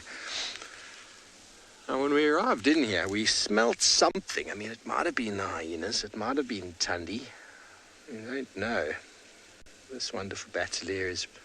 Normally, they're quite close to the meat. Bateliers, as well as tawny eagles, are normally a very good indicator of some type of food. But we can't hear the hyenas. I didn't see them. Hopefully Tandy managed to hoist the kill. Maybe the hyenas found her with it and they stole it. But we didn't hear any noises that hyenas make, that very loud cackling sound they make, especially when there's more than one. There's a dominance hierarchy that they sort of push on each other.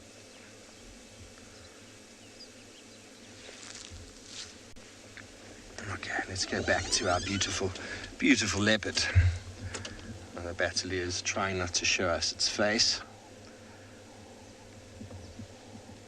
Very good. Don't forget, everybody, we are live, we are interactive. We would love to hear from you. So if you have any questions, comments, please send them through. Okay, so she's grooming. Classic, tell me when you're happy.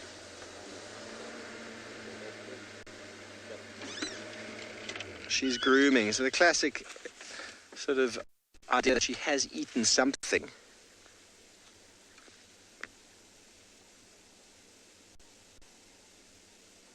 If it was a large impala, she wouldn't have been able to hoist it.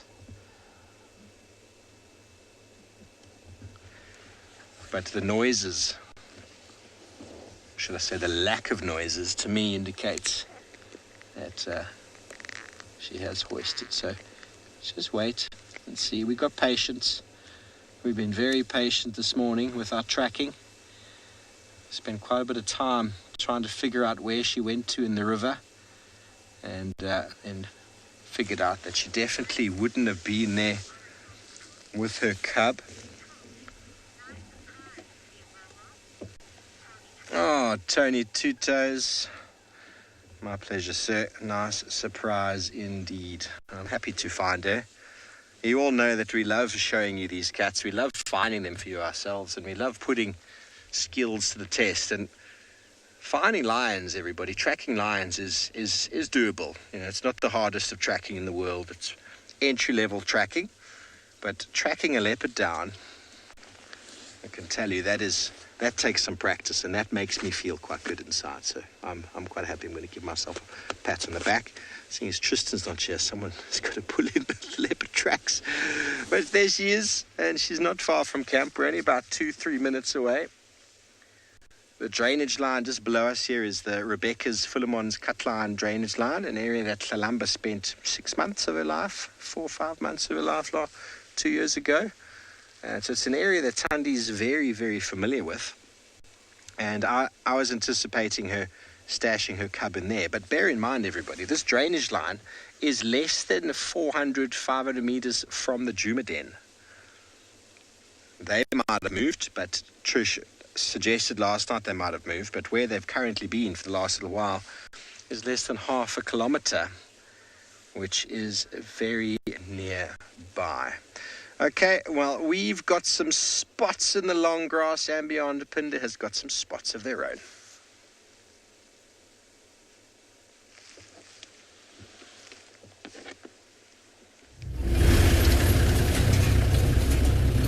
Right, welcome back everyone. So it seems that it's raining cats today. So we saw some lions and leopards earlier, and now we've got a slightly different cat species, a smaller cat, and he seems to have just disappeared. It is a male cheetah, young male cheetah. Now I have lost him.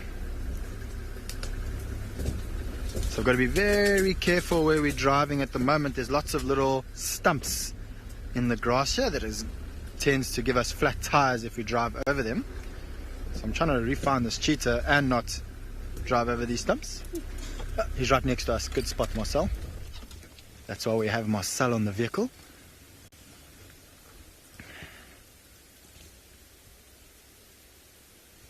So I wonder if he's going to go and scent mark up against that tree. See that tree to his left, which is sort of curled over a little bit. I'm not sure exactly which male cheetah this is. It does look like a younger male, so maybe still just too young to be able to scent mark, because, you know, with him being younger, he doesn't want to draw too much attention towards himself, because this is within the area that the two dominant male cheetah of the south do occasionally come around. You can see how he's walking on very carefully. I wonder if he's picked up on the scent, or if he's seen or heard some antelope up ahead. This area where we are at the moment does tend to have quite a few impala. You can see just walking around slowly, doesn't want to make too many noise, make sure he's not standing on a branch which could draw any attention towards him. Sticking to the longer grass, which is perfect for his camouflage.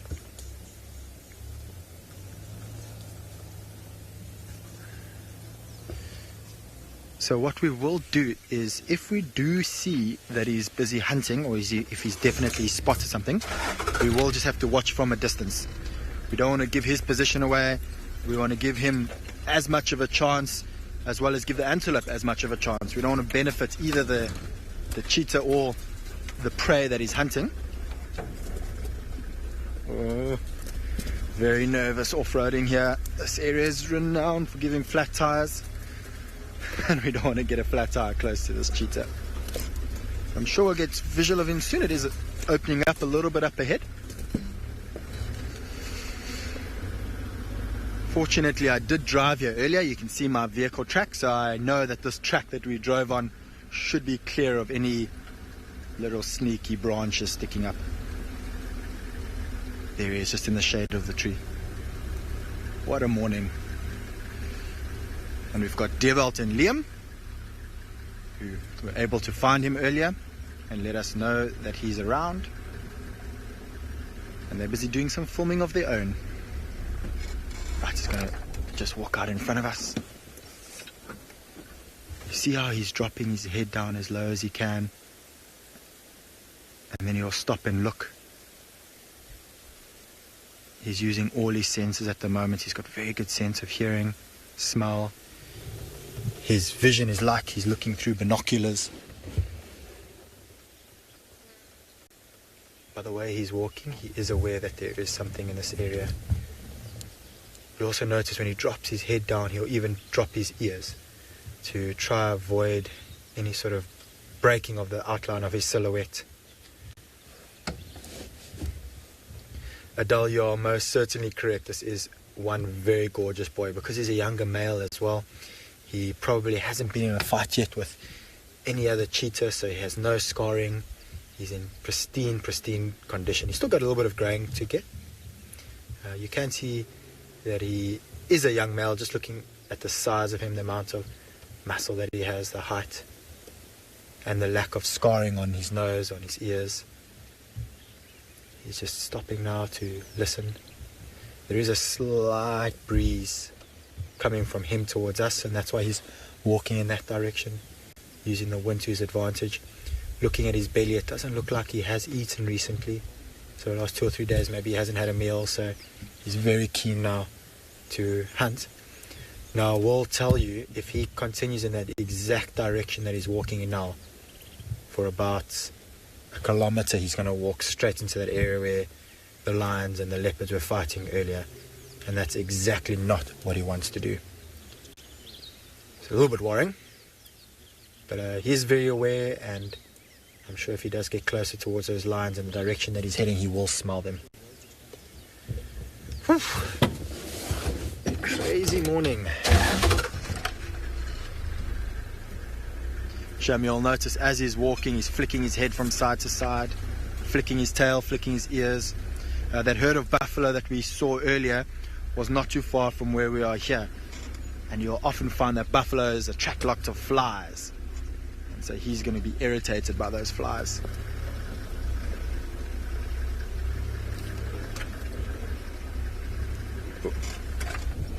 I wonder if he's spotted something.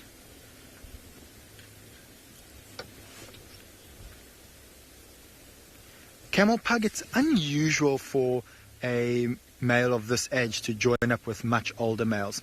So a coalition of cheetah, so a group of cheetah, generally will consist of males that are brothers. There have been cases of single males like this who are young to join up with each other. I'm not aware of another younger male of around his age in this area, so I do suspect that this male may never form a coalition. Males don't always form coalitions.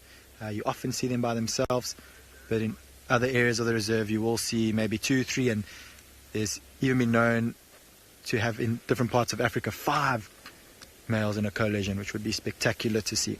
But those 5 males are all brothers. Right, let's head back towards the road. I think he's walking on the road, which is good news for me, because it means that I don't have to be driving in this area where we always get flat tires. Oh, that didn't sound good. There's some stumps sticking up there. He's just sat in the shade of a tree, which helps a little bit more with his camouflage. So with the spots that he has on his body, which will break the outline of his coat, and the spots with the shade will just look a little bit like dappled light. Right, there we've got the road. That's good news.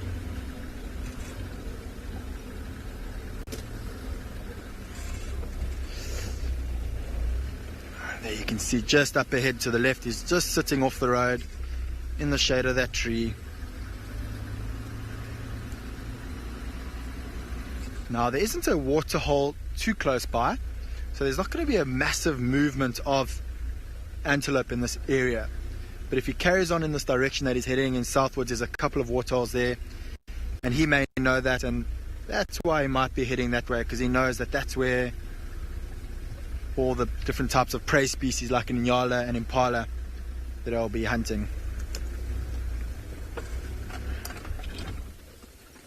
Oh, fantastic, such a slender body. Alright, so from one slender animal to another, let's go head over to Tswalu and see what the meerkats are up to.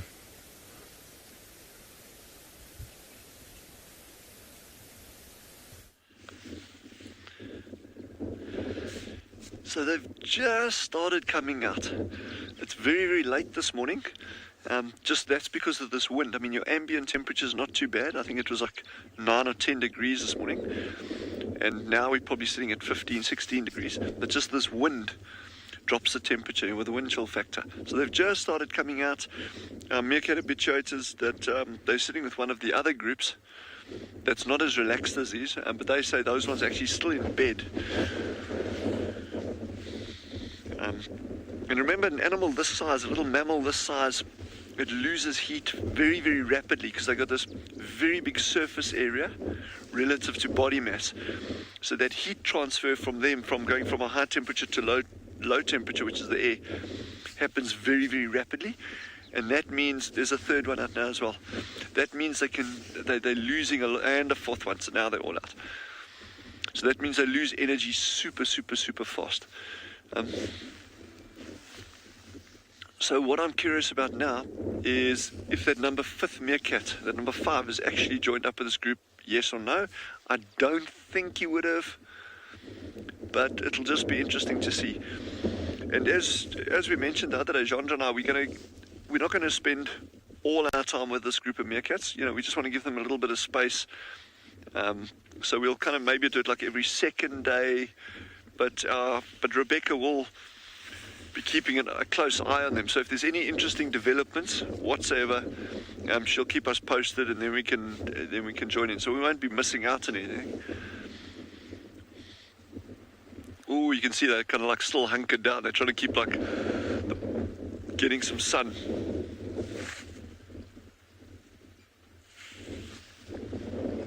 Now, Adele, you spot on there. They are. You can still see just their body posture and everything. You know, they're like hunkering down still, just inside those burrows. They are very cold. But unfortunately for them, there's a lot colder weather actually moving in from Thursday onwards. Then we're going to be hitting really cold temperatures there with a maximum, I think, of 10 degrees centigrade, and that's without the wind chill factor. So we're going to be dropping well below that as a maximum with strong winds. So yeah, feel for the meerkats and feel for Jeandre and myself. We're going to be empathizing with the meerkats over that time. Just look at them sitting in a row there. It's sweet, eh?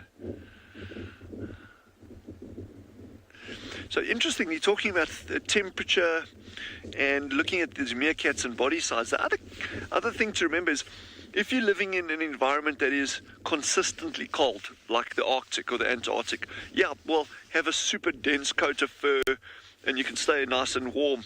But these little guys, they don't have particularly dense coats. And in fact, even on their chests, it's very, very sparsely, it's got very sparse hair on the chest.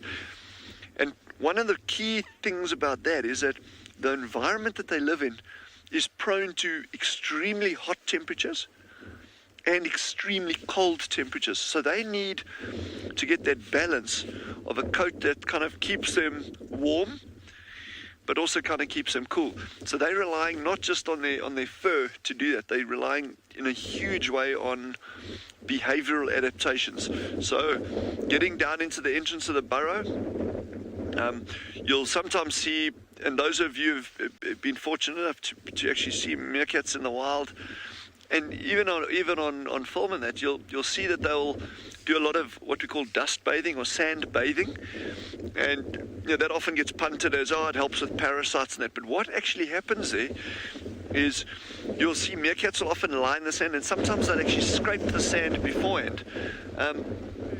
My dog at home actually does it as well. She'll go scrape the sand and then lie down with her belly. And what you find is that when it's very hot, they will do that. They'll scrape that top layer of sand away and then lie down with their stomach on that, so that's slightly cooler layer underneath, and they can actually dump body heat from themselves into that cooler sand.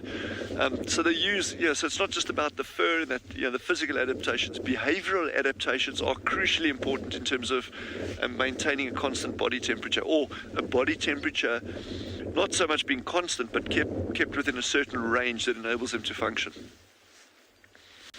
And that body temperature is directly related to energy loss and energy gain. I mean, that's really what all these systems are going about.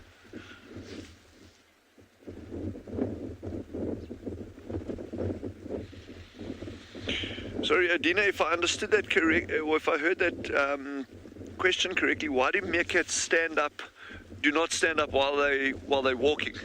I'm not sure if I got that correction, but why do they stand up when not walking? Okay, so this is for vigilance. So they actually need to stand up because then they get a better view. That's number one. In other words, when they're walking around, they're like this high. When they're standing up, they're that high. So that's even that small difference makes a huge difference in terms of their field of view for looking out for predators. But like they're sitting now, the key thing that they're doing there by sitting up like that or standing up like that is actually warming themselves. So they're facing the sun. They're getting the lovely warm sun rays on their stomach, their chest, and their bellies.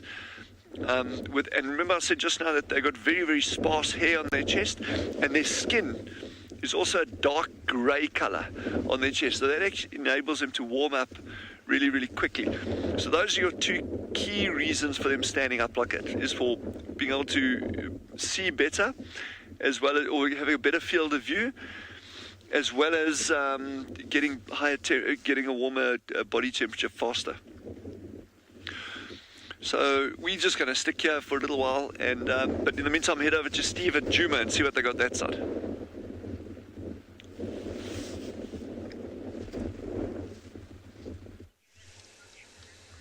Thanks, Dylan. Well, we are still with the beautiful Tandy, and she's behind a very small bit of grass there. She's done a bit of grooming. Oh, she's breathing quite heavily. Got a bit of a belly on her there. There's been no movement. We haven't heard the hyenas, haven't seen them again. So just a bit of a tip there for all of you aspiring trackers. If you're tracking a leopard and you find hyenas in an area that you are really suspecting the leopard to be, there's a very, very good chance, that almost 100% chance, that leopard is nearby, or the kill at least is nearby. Many leopards are quite skittish on foot, as many trackers will know, and they will always see you before you see them. That's why when we find a situation like that, it's almost a confirmed sighting of a leopard. We can then access that area off-road, and we'll go off-road. It's the same as if we've got Tandy and her cub tracks going into a bush or a drainage line, and we go around the other side. They don't come out. You don't walk in there. That's a very, very big no-no. Don't walk into an area that a leopard or lion with their cubs have gone into and not come out. It means that they're in that bush. And if you can access it, do so with the car. Don't try and go in there on foot, because mums can be very protective. Many of you mums out there going, yes, we can, Steve. You're so right about that. You never stand between a mum and their children, the kids.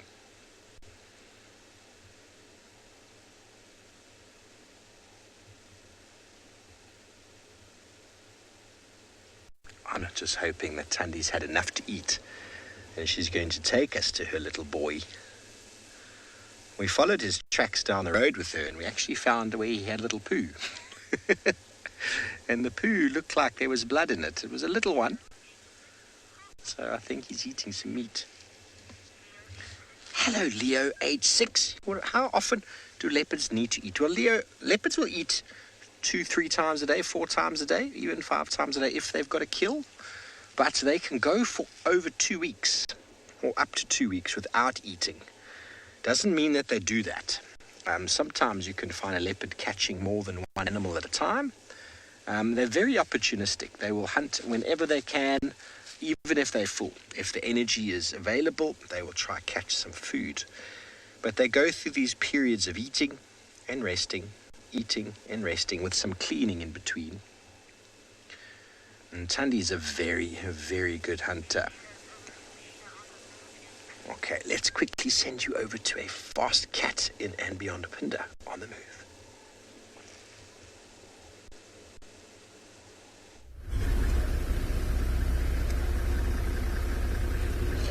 Right, so this male cheetah is still on the move at the moment. It looks like he's definitely hunting. There was a herd of impala in this area a little bit earlier.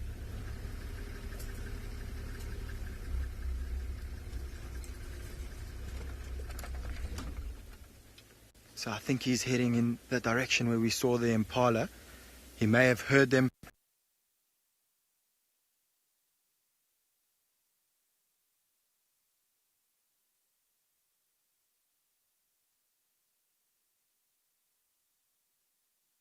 Those impala open up ahead.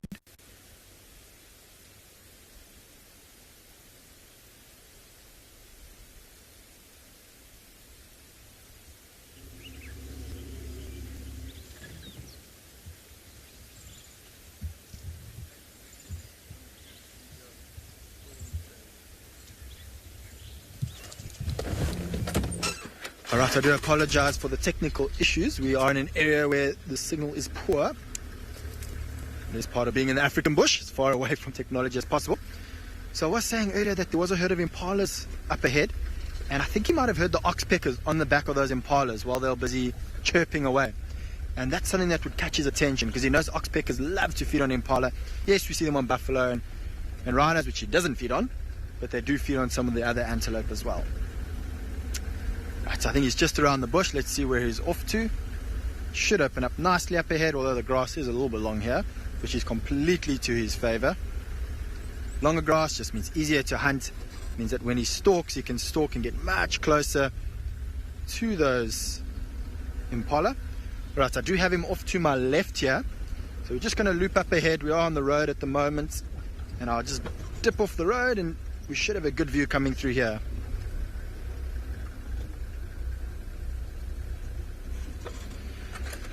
So JS, it depends on the mothers. So you'll find different mothers tend to kick their cubs out differently, as well as you'll find that, oh, he's going to walk into the road. You'll find that males tend to be kicked out a little bit later than females. But on average, you're looking at about 20 months to about 2 years when the mothers all kick their cubs out, and then they'll look to have new little cubs.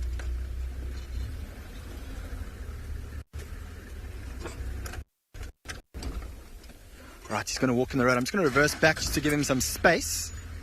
Don't want to block his movement here.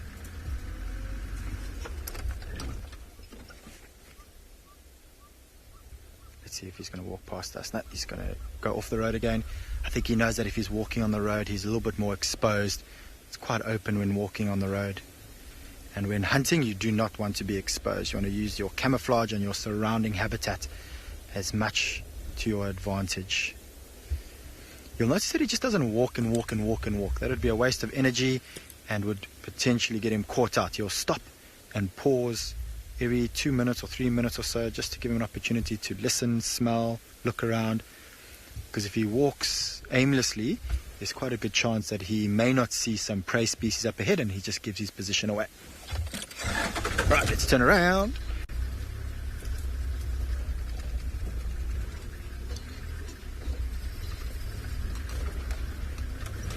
Whoop. Hold on everyone, it is a little bit bumpy here.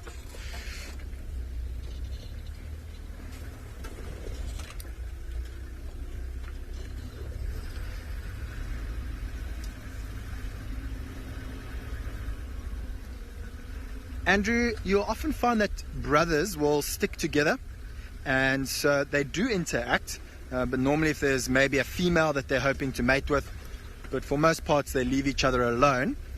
And then unfortunately, if their sister does have cubs, and they feel that those cubs could potentially be a threat to them later on in life, they will attack those cubs, and so the sister would defend the cubs, and then so they would interact in that way.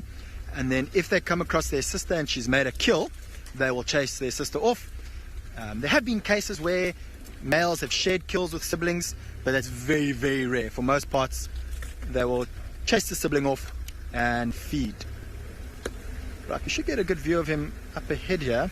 He was walking in this direction. I think he's just taken this opportunity to rest. Yep, there he is. Just to our right.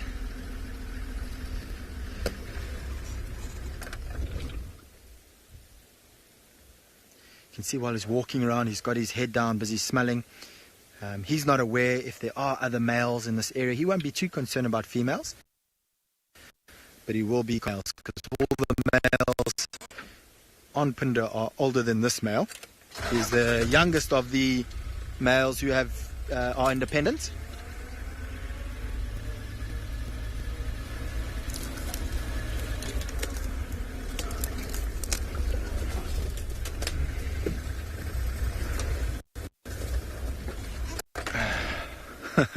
Seems like this cheetah's busy playing hide and seek with us. All right, so while we wait for him to move into an area where it's easier to follow and easier to view, I think let's head over to Dylan with some meerkats.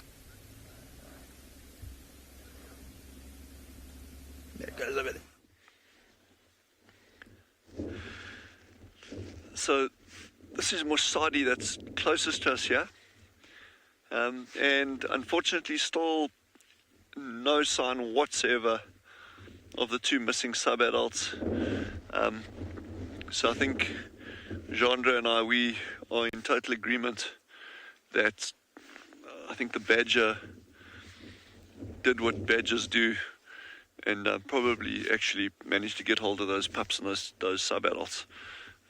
Again, we're not 100% sure of it, but we're just going on kind of like circumstantial evidence here, and the fact that she's made no effort now to get back to the other burrow system. When they go foraging here, they're not leaving a babysitter behind, which tells you that they, those pups were almost certainly taken by the honey badger. We were thinking, or maybe wait till end of this week, but just even the fact that our Meerkat habituates has been going out and she's seen zero sign of any kind of babysitting activity, no movement from this group apart from their little foraging excursions from this burrow system. So that's quite sad. But yeah, it's not all bad. There's the alpha male still here, she's still here, the other sub-adults. So yeah, this is a very, very slow, very cohesive meerkat family. And certainly what's happened is nothing unusual in meerkat societies. And we've touched on the benefits, well, the importance, should I say, of predation over the past couple of weeks, in every now and again. And, predation is part and parcel of a meerkat family's existence. It's not something that they, oh, well, geez, we never saw that one coming kind of thing. It was like, yep, honey badgers are part of this environment, eagles are part of this environment, leopards, caracal, jackal, snakes. These are all very, very real threats to any meerkat family, regardless of the size of the group. So they'll carry on with their meerkat lives, I guess. And it's, for Jandra and myself as well, seeing this kind of behavior and having you all share it with us is part of it. There's the ups and downs of any safari experience, and this is absolutely no different whatsoever.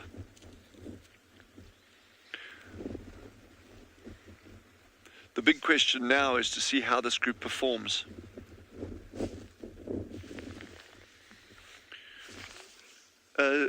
Sorry, Pablo, just asked a question. I didn't get it properly. If that can just please be repeated.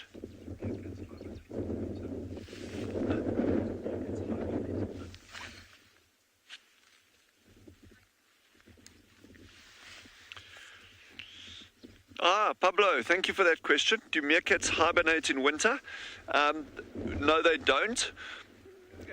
Certainly in our region, we've got no species, to my knowledge, that actually exhibit true hibernation.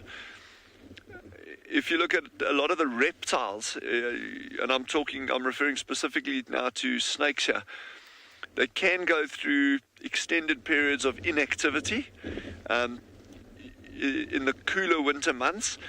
But even in midwinter at Tswalu, if you get a slightly warmer day, those snakes will actually come out and bask at the entrance of burrows, or if they sleeping in the hollow of a tree, that kind of stuff. So we've got no examples of animals that truly hibernate, and definitely not meerkats. These little guys, they're burning a lot of energy. So they'll go down the burrows. Being in the burrows is a very, very nice ambient temperature down there from anything between 30 and 50 centimeters underground. Their temperature is very, very stable between summer and winter. The food that they're eating is very high energy. Scorpions, geckos, worms, all sorts of little things like that. So they're getting high energy food. They've got the ability to pop in and out of burrows as they need when they're foraging. So no, the meerkats don't hibernate.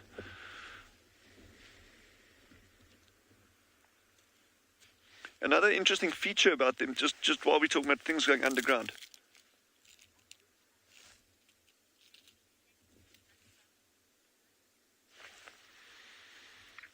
Apologies, sorry, I've got quite a bit of wind on my comms here today, but the question, so I didn't get it who it was from, but the question was, are these burrows interconnected underground? And yes and no. So at any of these burrow systems, there are multiple entrances, as you've seen on these ones here. But not all of them are interconnected. Some of them are, some of them aren't. And I think a large part of that has got to do with the age of individual burrows. So you would assume that the burrows in the center are probably the older burrows, and then as the burrow system starts expanding, whether it's ground squirrels digging them or meerkats kind of adding on and modifying them, the burrows on the outside would be the younger ones. And I would imagine that there's probably a greater likelihood, and I've got nothing to base this on, I'm just, it's pure speculation. I would imagine that there's probably a greater chance that the burrows in the center have got more connections underground than the ones on the outside. That being said, at the island burrow system that Mossadi and her group were at originally when we started with them, that burrow system, there were 3 entrances at least that were right on the perimeter that were definitely connected underground, because you'd watch one going down and then popping out the burrow entrance next to it. So yes, some of these burrows are connected underground, but definitely not all of them within the system. I was going to mention just now, speaking of burrows and going underground, one of the ways that they prevent sand getting in the eyes is they've got what we call a nictitating membrane. So they've got this, essentially a third eyelid that can actually protect the eyes when they go underground. And very occasionally, it's actually sometimes easier to see on photographs or very, very slow motion filming. You'll get this film that crosses the eye sideways as opposed to up and down, and that actually helps sand getting into the eye. A little one scratching there. So we're just going to bide our time with them. Oh, there's a secretary bird. Holy mackerel. Okay, it's miles away. We're going to see if we can get a view of a secretary. It's very far away. But in the meantime, head over to Ngala, and Chandra and I will try for the secretary bird. Okay.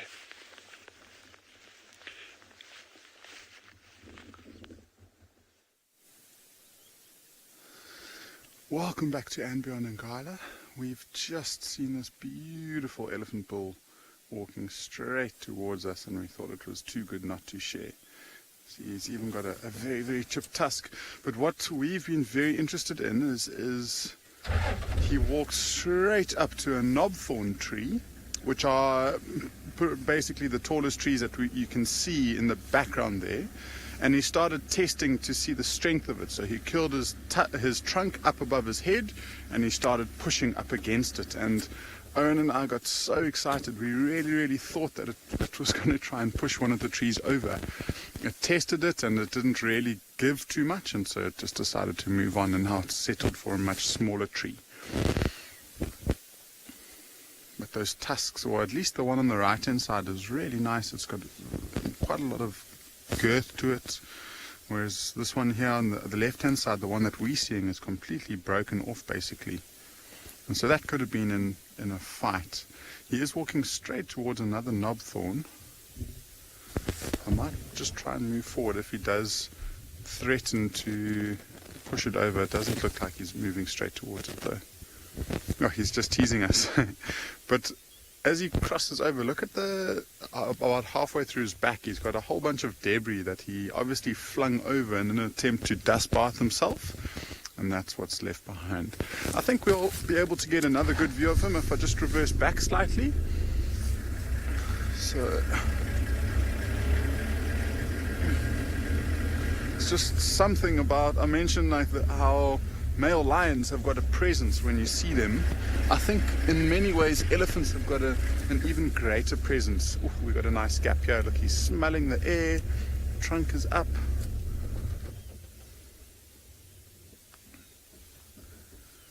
Oh, I love it when those elephants pick up their trunks like that. And the direction that he's heading to is straight down towards the river. And in that river, the vegetation is still nice and lush. It's very, very green. And so it has been attracting a lot of herds recently. And that smell might have just been trying to pick up the scent of females in the area. Try and move around. It's making us mission a little bit, but always worth watching him.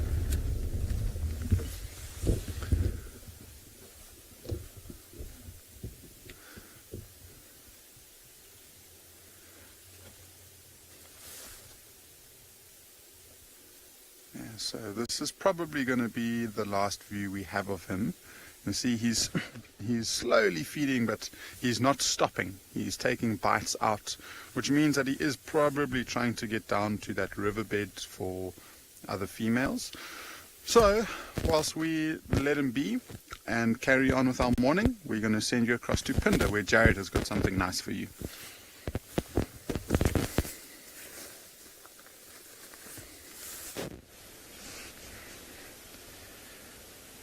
So this male's just rested now up on a bit of an old termite mound, and the reason why he stopped walking around is that he spotted, or we can see at least one impala up ahead.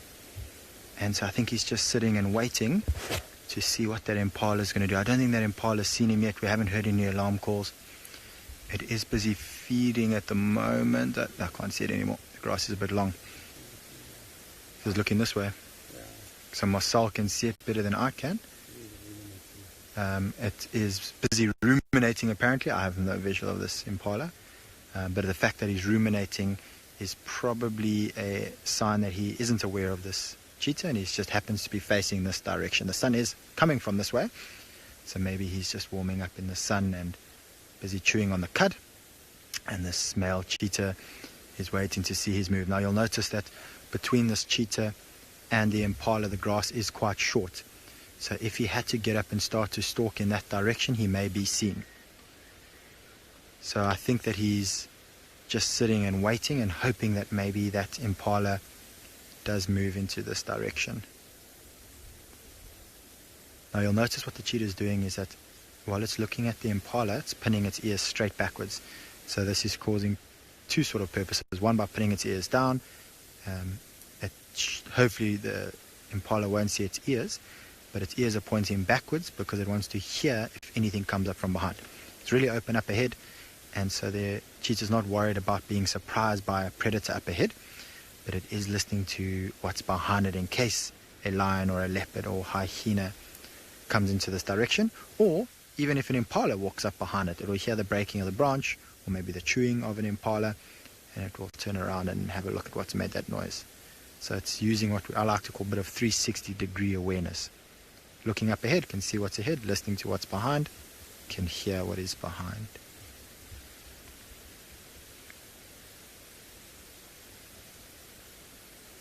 Now the one problem that this cheetah is going to have is with these flies landing on its ears. You'll notice that the ears are flicking from side to side, and even that small movement of the flicking of the ears could attract the attention of that impala.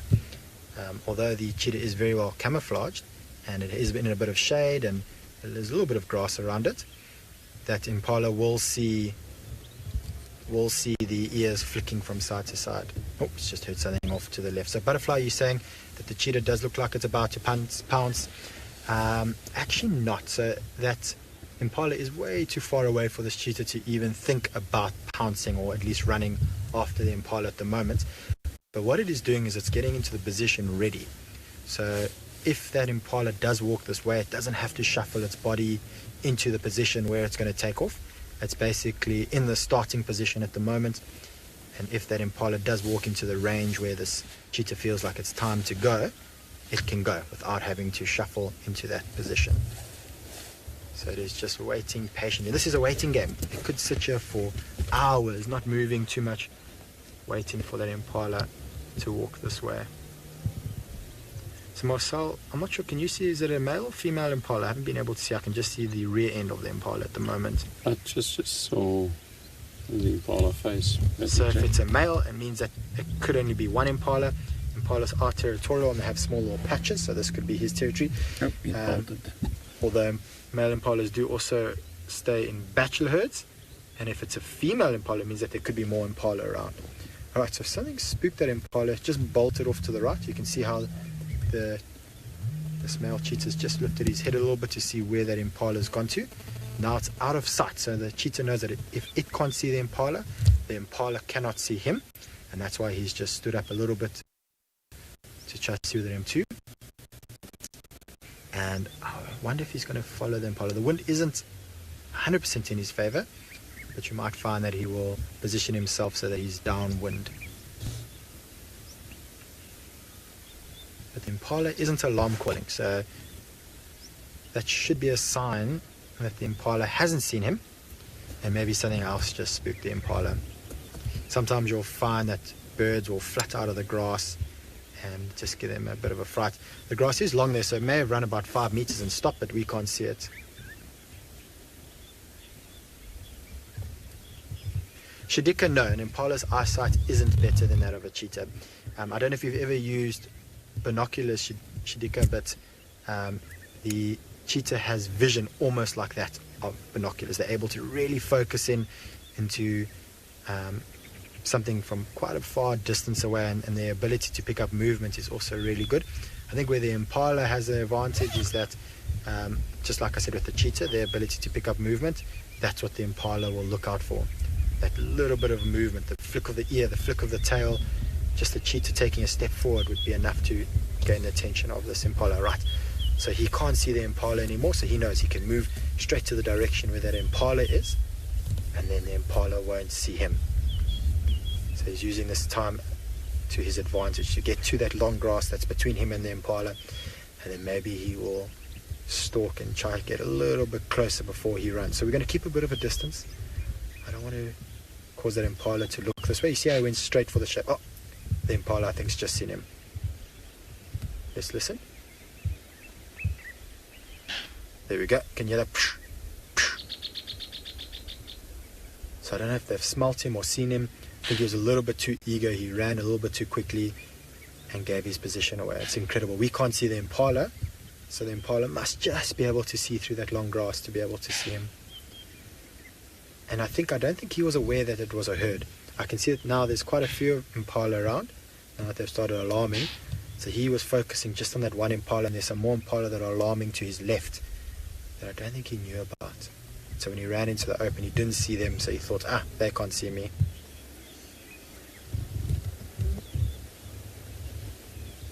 Let's see if they alarm again.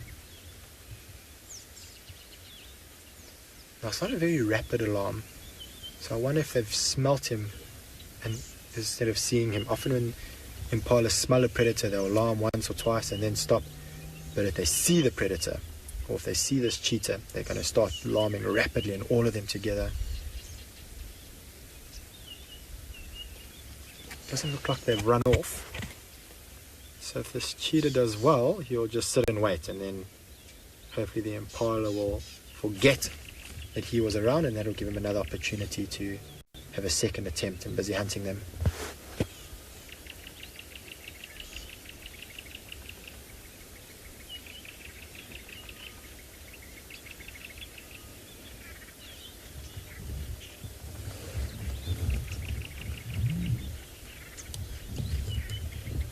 Alright, so while we sit and wait to see what unfolds here between this cheetah and the impala, apparently the leopard that Steve has is busy moving.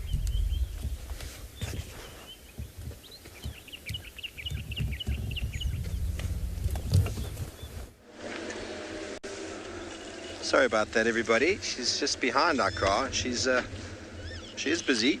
She just had a poo. Sorry that she's behind the car. Let me turn all the way around here, and I've got a good feeling about the movement she's doing here. She keeps looking back into that direction. Looking back into the direction where the hyenas were. But this is the road where she moved up and down on. And that's where we tracked her to find her. So she, we think, deposited a cub here last night and very nearby, and then went to go and collect it and came back I think she made a kill as well, but I don't know. See how she keeps looking towards where the hyenas are? It's possible there's even another leopard in the sighting that we haven't seen or come across. That would probably give her a little bit of be a little bit tentative, but also hyenas on the ground. Okay, let's go. Let's go.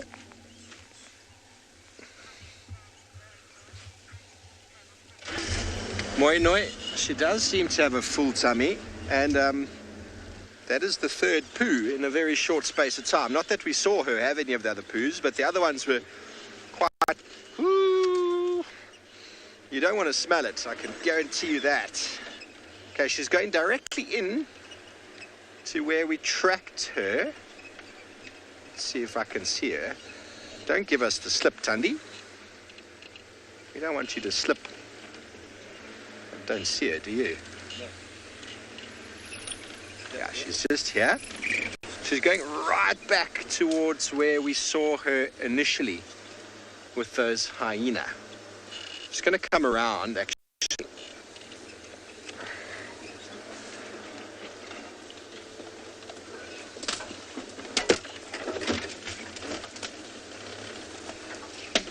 Tell me when you're good. Right there. Okay, so she's approaching this very tentatively, as if there's, in my opinion, there's another leopard in the sighting. But also, she might not want to sort of interact with the hyenas. But she's also moving very lethargically. I don't know if you know what I mean, but she got up and she's just been like sort of dragging herself. Maybe it's because she's so full. I don't know. But her belly has been freshly suckled. The fur seems a little bit moist. Oh, right above her, in the tree. That's where the kill is. Can you believe it? Can you believe it? In this little apple leaf. That is the stomach. Tandy, you are a machine. I only noticed because she looked straight up at it. So, look how she's hidden this little kill. That is the stomach hanging there. Can you see that? Look at that stomach hanging right there. And I can't tell yet what it is. It's an antelope of sorts. I can just see a bit of fur. Let me move up a bit. Maybe we'll be able to get a look at the... Or maybe she's going to go up. Go back slightly. If she goes up... Oh, she's going to go. Ready? She's on the ground. Oh, no, she's not going to go. She's having another poo. Tandy, how can you have another poo already? She's going. She's going to go. She's going to go. Let's just move up. Oh! Golly gosh. There she is. In the tree, everybody. Now, Tandy, what on earth kind of a tree is that to put your kill in? What a champion. Now, everybody, if you're driving past here, you would not even see the leopard in that tree. And we're only 30 meters from the road here. Only 30 meters from the road. And when we tracked her, the little drainage culvert that we walked in just over here, I was just by that tree. So I have no doubt that she saw me. And that's probably why she moved off those 30, 40 meters. We saw the hyenas walking away from this tree. And there we go. The very efficient huntress, Tandy. There's probably a good chance that this was already here last night.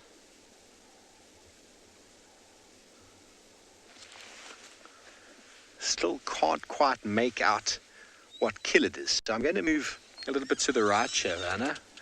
That's right. Maybe we'll get a look at her face. But whatever it is, it's a young-ish small animal. Either it's a duiker or it's a small baby something. Tandy's going to move it. Oh, it is a duiker. It's a male duiker. Okay, well, we're going to try and stay here with Tandy. Meantime, let's send you over to andBeyond and Ngala, who's got a baby giraffe.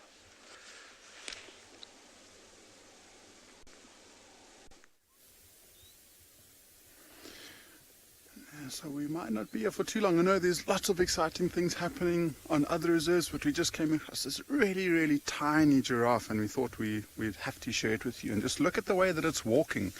The back legs aren't very strong. It's wobbly, and if you go from the back legs to the stomach, look at that umbilical cord in there, right next to the mother. Look at the size of it. It is tiny.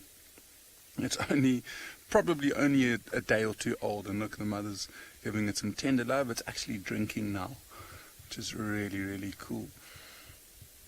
It's absolutely so small, and what drew our attention to this giraffe was the mother. The mother was being very, very alert, and she was staring dead still in one spot, and we went to go and investigate to see if it might have been a predator of some sort, but it just turns out that she's got a super young baby giraffe, and so she's just watching like a hawk. She's making sure that nothing comes close enough to cause a threat to it.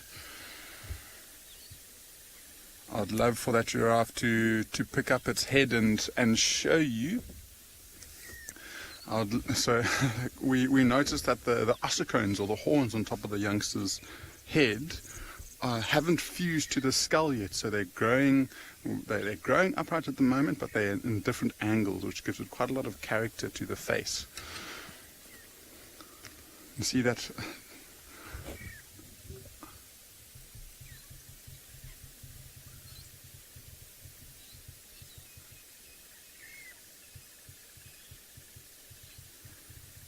So, I mean, now that it's stopped and it's suckling, this giraffe could be here for a while. And so we'll stick around and see if we can get one or two more views. But in the meantime, we'll send you across to Tswalu, who's with a nice herd of elephants.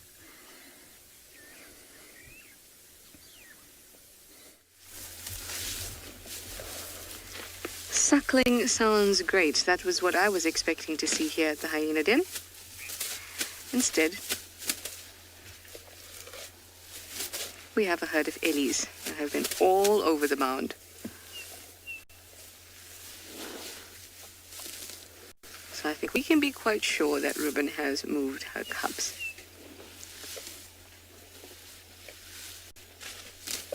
Either that or they're inside shaking in their boots.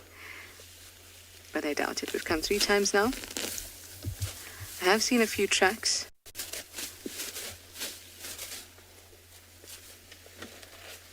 But I don't think they're in this mound. Also, the smell of the hyenas, the elephants wouldn't have liked that. So I guess we know what our mission is for this afternoon, and that would be to go around and check the other den sites that have been used by our Djuma clan. See if we can find Ruben and her cubs again.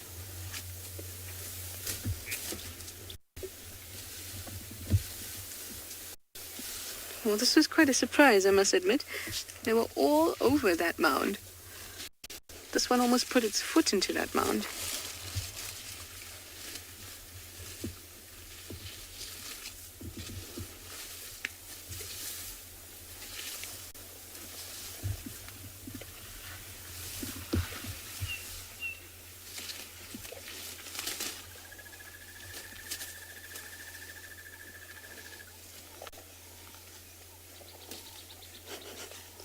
Yeah, it was quite comical when I arrived. Hi there. Are you enjoying the smell of hyena around it? Clearly not very strong. Now all along this mound there's a sandpaper raisin bush, which elephants absolutely love. And I suppose it was about time that they came along to go.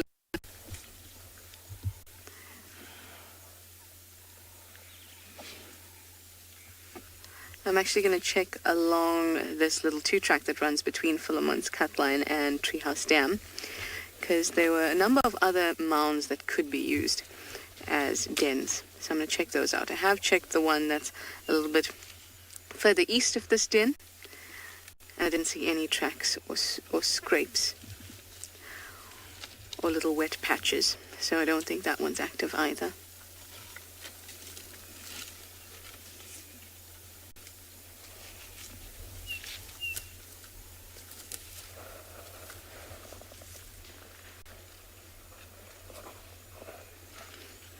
I've been getting good ellies though, and been derailed by many a leopard track all over the place.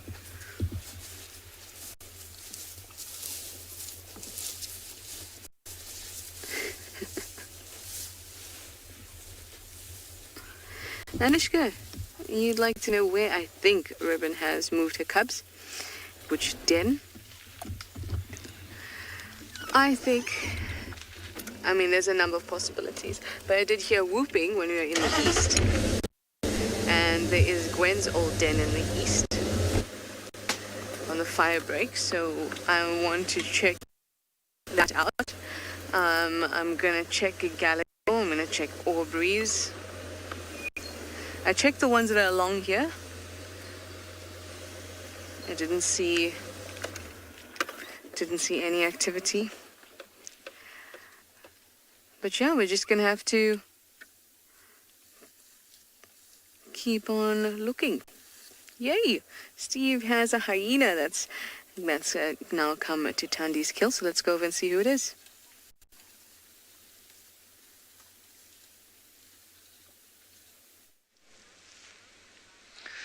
Yes, well, we indeed have a hyena over here. It's two places you normally can find hyenas. One is at the den, and the other is at a leopard kill. And here we go. I don't know who this is. It's one of the boys, I think. Just there, chilling. Just arrived. Decided it's going to wait it out and hope that the stomach of Tandy's kill drops. Now, Tandy's gone full camo. Full camo. There she is. There's the stomach hanging down at the bottom. And it is indeed a male daker that has been caught and hoisted up at this very small yet leafy apple leaf. So I've no doubt that we would have driven past this quite easily. We were looking, I was almost certain there was a kill. We were looking at all the big marula trees, all the big trees, and lo and behold, here we go. Here she is. Hello, beautiful. She's trying to get comfortable with a full belly in a very ungainly tree. Oh, there we go. My daker.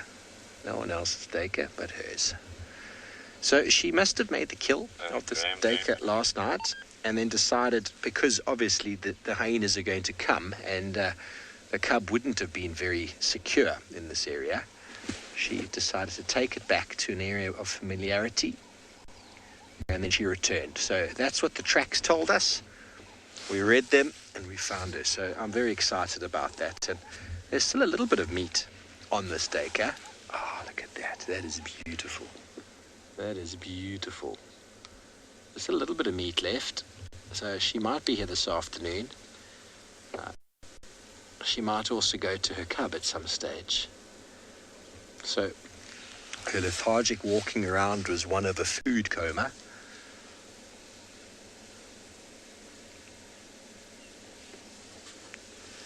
And actually looking on the ground, can you see on the ground there, Diana, there's some fur that's been plucked. A little bit further down, a little bit on the left there, up, there we go, there's the fur. On the right hand side, there's some fur just there on the middle of the screen. Okay, very good. So the leopards like to pluck their food before eating it. So here we go, there's Tandy in the tree. She's now sleeping on her kill, because that's what she does. She likes her kill as a pillow. And don't forget, everybody, if you do have the time and the inclination, feel free, please, to go to the link below and support us. Any donations are most welcome. We really do appreciate that, bringing you wonderful wild images from the African wilderness.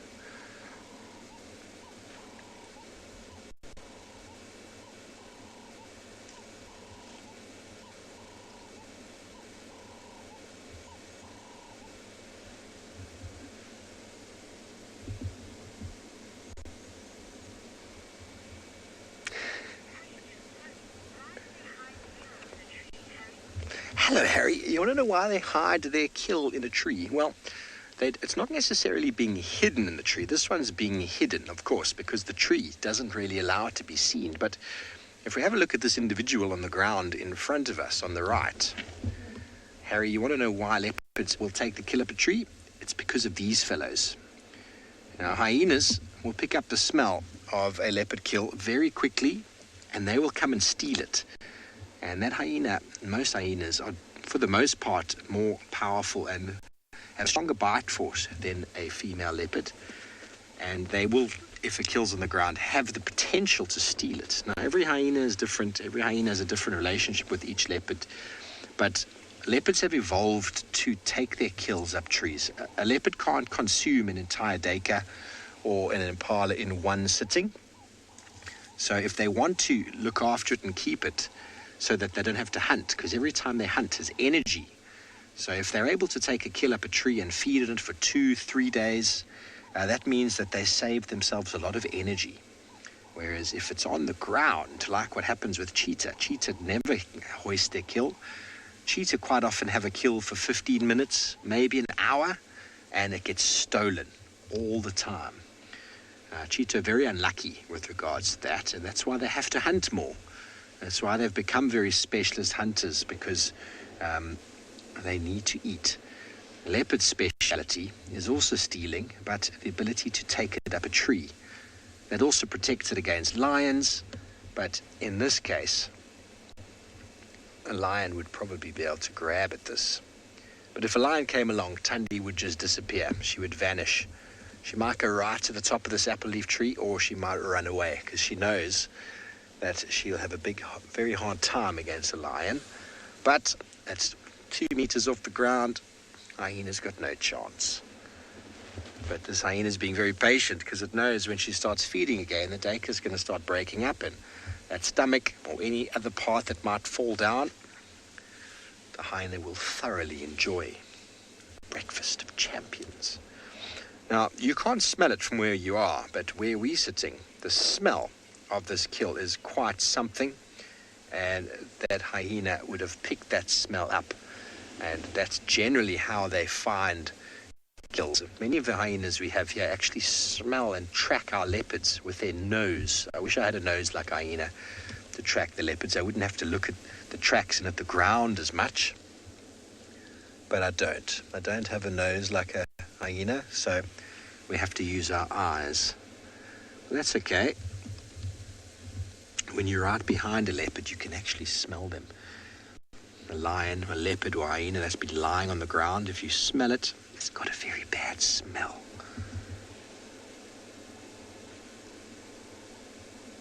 This is the patience game now. This hyena will hear the fall of something on the ground, and it'll jump up and snatch it up.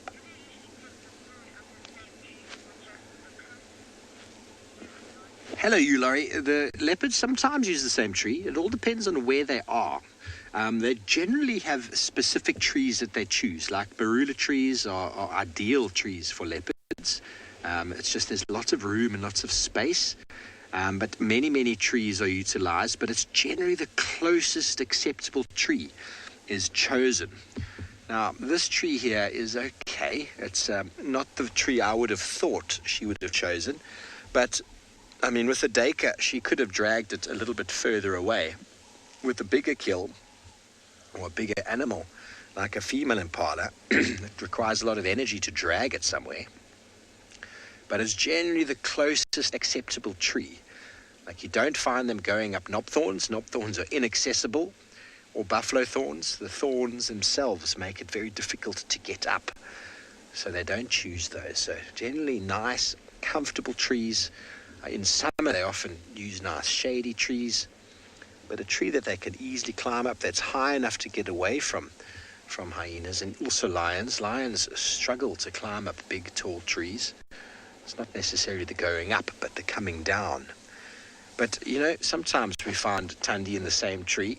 But one of the things that's quite interesting is once you've seen a leopard with a kill in one tree, you always look in that tree to see if they're back there again. So I'm going to look at this tree very differently. Okay, well, leopards go up trees to keep themselves safe, and meerkats like to go under the ground.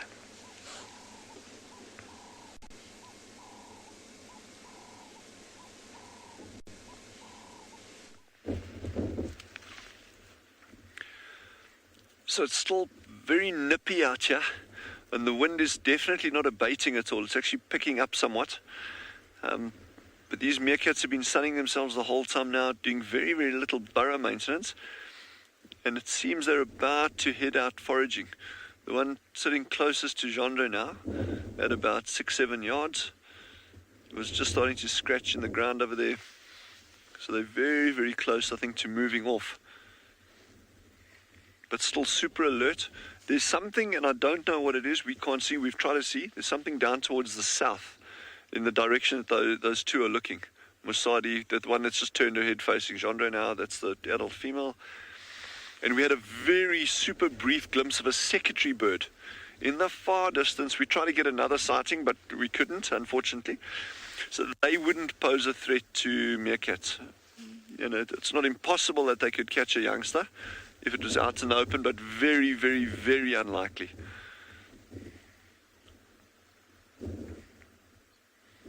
And I think it would be a very slow, very silly, unobservant meerkat that got caught by a secretary bird. You know, their biggest threat in terms of birds are aerial raptors. So birds actually swooping in and catching them like that. Oh, nice to see that grooming going on there. Again, just reaffirming the social bonding, as well as keeping each other's coats clean in areas that they can't really get to easily.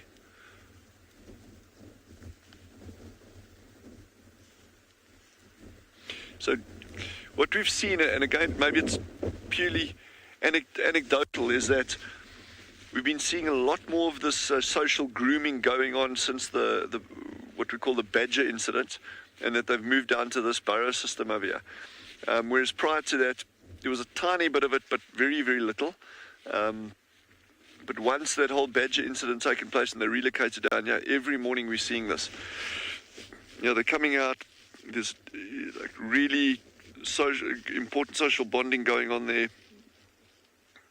So you wonder, you know, if that badger incident sparked any kind of like, all right, guys, well, let's stick together as a group. Let's, you know, this is very, very important. But again, it's difficult to read too much into it from you kind of anthropomorphize animals and you kind of like project what our feelings are onto them, and it's really wrong to do that. I know it's like all cute and cuddly and that, but you know, you got to look at it from an evolutionary perspective and say, well, what are the benefits of doing that, as opposed to what are the benefits or negatives of not doing it.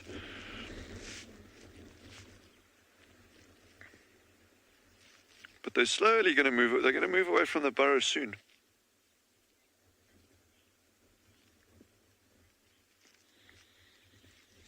So Anushka has just asked a question: do meerkats dust bathe daily?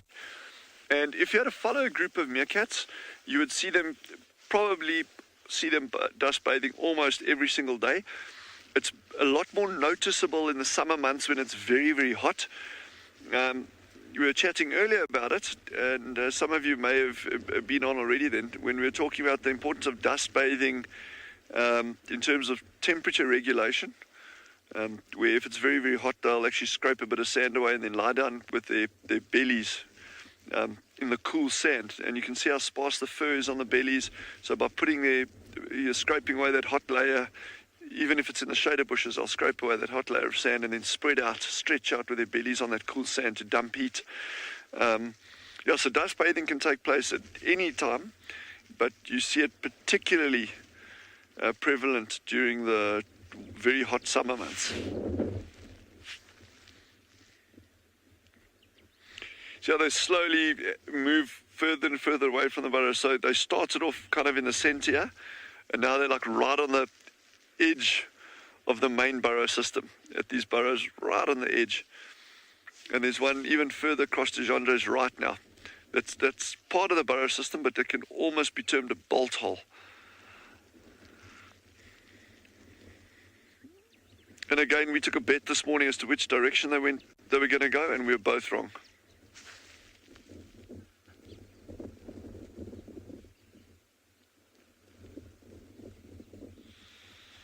Again, I really apologize. I've got a lot of wind on my mic here. I didn't get the name, but I got the question is, how do meerkats choose who's on sentry duty? Corbett. So, sorry, I'm breaking up there, but yeah, okay. So I think it's okay. So what happens with meerkats is that you typically find, okay, and there'll always be variations to the rule. You typically find that if she's got pups, okay, you'll get a babysitter that gets left behind, and that tends to be a subadult female. Okay, that tends to be a subadult female, but not all. Obviously, if there's no subadult females in the group, well, then she's left with limited options as to who can get to stay behind with babysitting.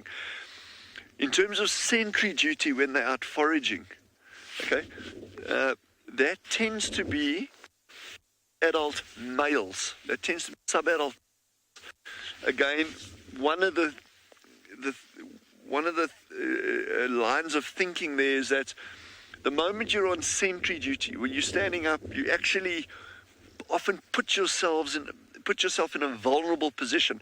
Meerkats are not great climbers, but they will climb up trees to do sentry duty sometimes. So they'll climb up onto these high exposed positions, and that obviously can increase the likelihood of them getting snatched up by an eagle or something. So the idea there is that, well, the young males are more expendable in a group than young females, because your females are obviously key for breeding. So it tends to be the young males that get selected. If you've got 4 or 5 young males in a group, obviously they will just rotate between them, because you can't have one young male that's doing sentry duty all the time, because otherwise he's never going to get food. So there are variations. How they, let's say hypothetically there were 5 young males in a group and the group goes out foraging.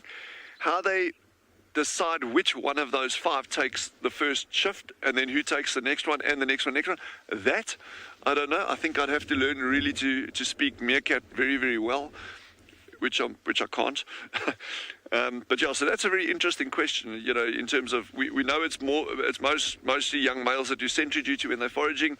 It's mostly young females that do babysitting duties when the alpha female has got small pups. But in terms of the actual selection, if there's a number of subadult males, subadult females, that I'm not sure we've actually figured out how they do that yet. Good question.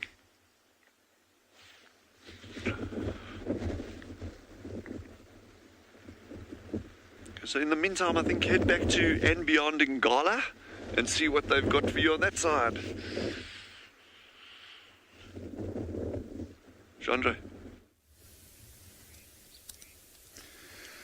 So we've just come down into the riverbed to see what we could find around here, and we've just found these lions. What is quite unusual though, and rather exciting for us, is it's actually a different pride of lions to the one that we've been watching over the last 2 months or so.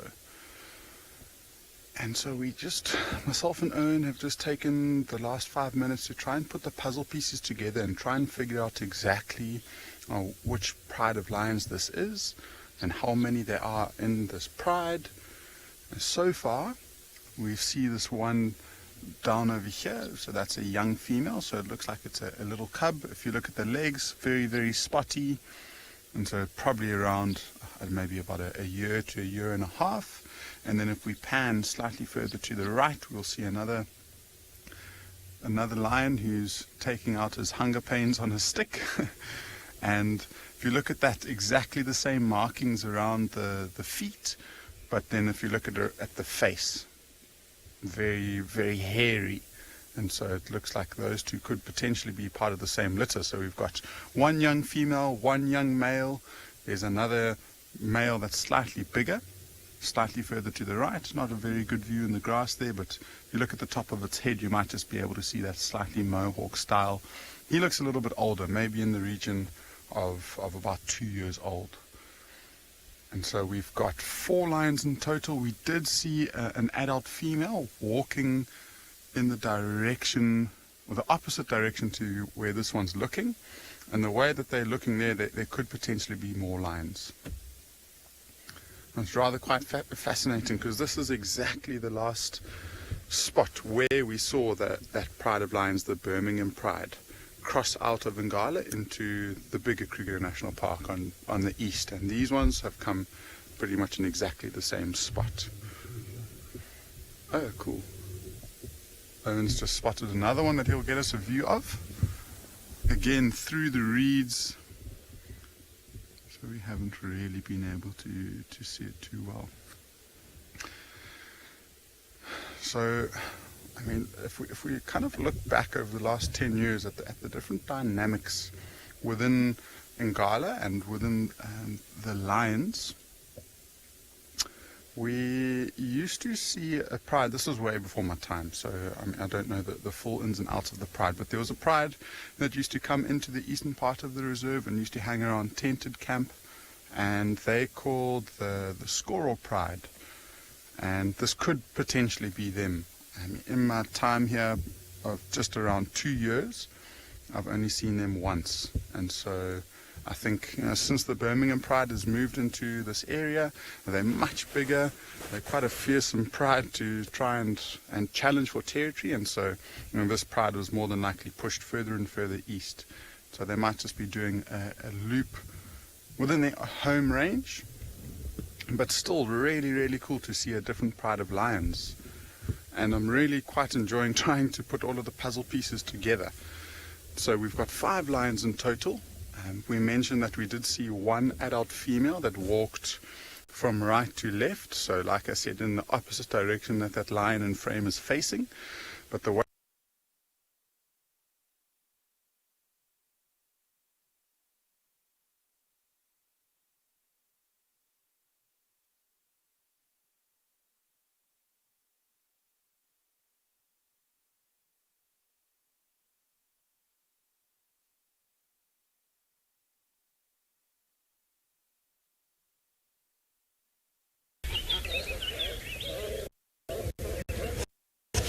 Apologies for the signal lost at Ngala. We've come to one of the water holes that has quite a few hippos and crocodiles, but there is lots of birds around here.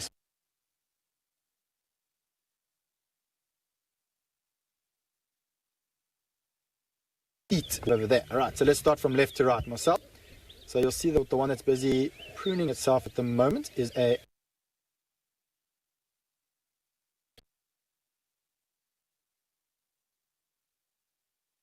the rainbow we here.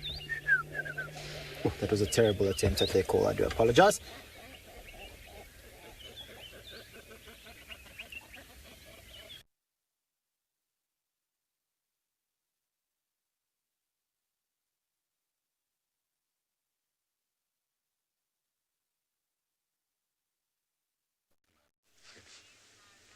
Welcome back, everybody.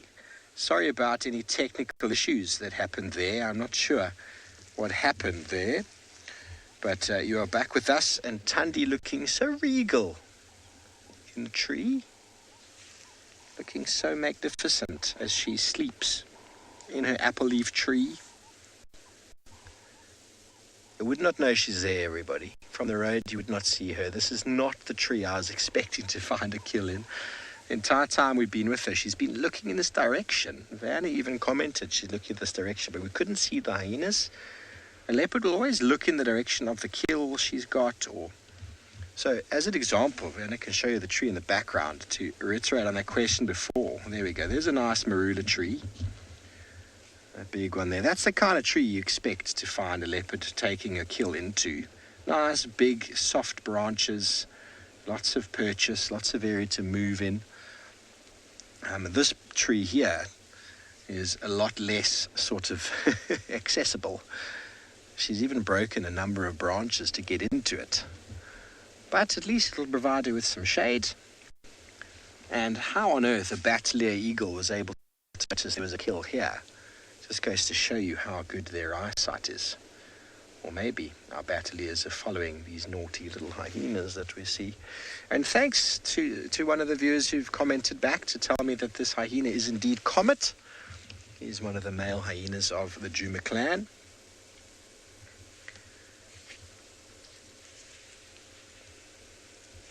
There he is.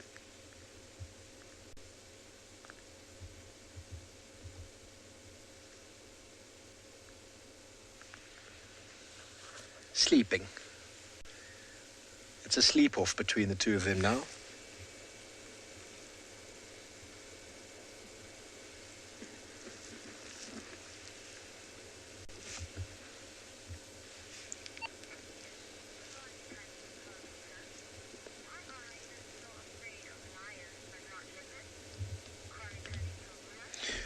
Kalahari Karuna, you want to know why hyenas are afraid of lions, not leopards? Well, a male leopard definitely has the potential to give a hyena a hiding, definitely. A female leopard can injure a hyena, but lions are known to kill them. For example, Tandy, I reckon Tandy weighs in the region of 50-odd kilograms. So that's what, 110 pounds. Whereas Comet over here probably weighs 20 to 30, maybe even more than she does. And he's not a big hyena. Tandy's a small leopard. An animal like Mulwati probably weighs in the region of 170 to 200 pounds. I mean, obviously, I haven't weighed them. I can't tell you. Whereas a lioness weighs in the region of 280 to 300 pounds. 270 to 300 pounds. The weight difference. And a male lion can get up to 500 pounds. So 250 kilograms is a big lion, 500 pounds. So a hyena has just got no chance against a lion, not even a lioness. And they're enemies. Leopards and lions and hyena all are enemies. None of them are friendly with each other. The lion being the biggest in the system will always dominate the smaller. Leopards have evolved by being able to climb up trees. Hyenas by being very quick and athletic, so they're able to, with a lot of stamina, avoid lions. But if a lion gets caught, or a hyena gets caught by a lion, it quite often ends quite badly. Corky, who was the previous matriarch, was at the den site close to Atricia's this morning, and one of the Avoca males snuck up on Corky and gave her an absolute hiding. So thankfully, it didn't kill her. But she had wounds for some time, and it's sometimes you wonder why they don't kill them, but sometimes they do. I had a scene in the Masai Mara where 5 of the Tswalu Pride females attacked a hyena, and it was violent. It was violent to see. So why hyenas are afraid of lion? And in the Mara, the hyenas essentially come together in much larger groups, and they can outcompete smaller groups of lions, like the Wino Pride that we had up there.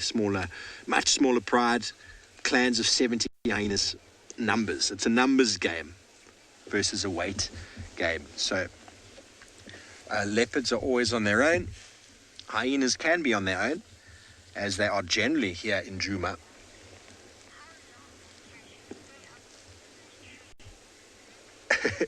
Melinda, I don't know how long she can stay up in this tree, but she looks pretty comfortable. Her back legs are into the bark. The claws are latched on, and she looks pretty comfortable. Cats are very agile. They can sleep wherever they want to. And she's sleeping in a very precarious position. She's probably going to get uncomfortable. She's probably going to have another meal, and then she's probably going to go find her cub and give the cub some milk. But this kill, I reckon, will still be here this afternoon. So someone will be able to come here, either myself or Trishala. It's a very short vehicle trip here. And we'll be able to spend some time with Tandy. And maybe she'll take us to the cub this afternoon, which I'm really, really hoping for. Really, really hoping for. So, everybody, we do hope you've enjoyed your morning with us. Thank you from all the wonderful venues, presenters and cam ops. We look forward to catching up with you again this afternoon for a wild and wonderful adventure in the African wilderness. Thanks for your questions and comments, and we hope you enjoyed it. We will see you this afternoon from our Johannesburg crew as well. We wish you all a goodbye. Until later on, have a great day until then. See you soon.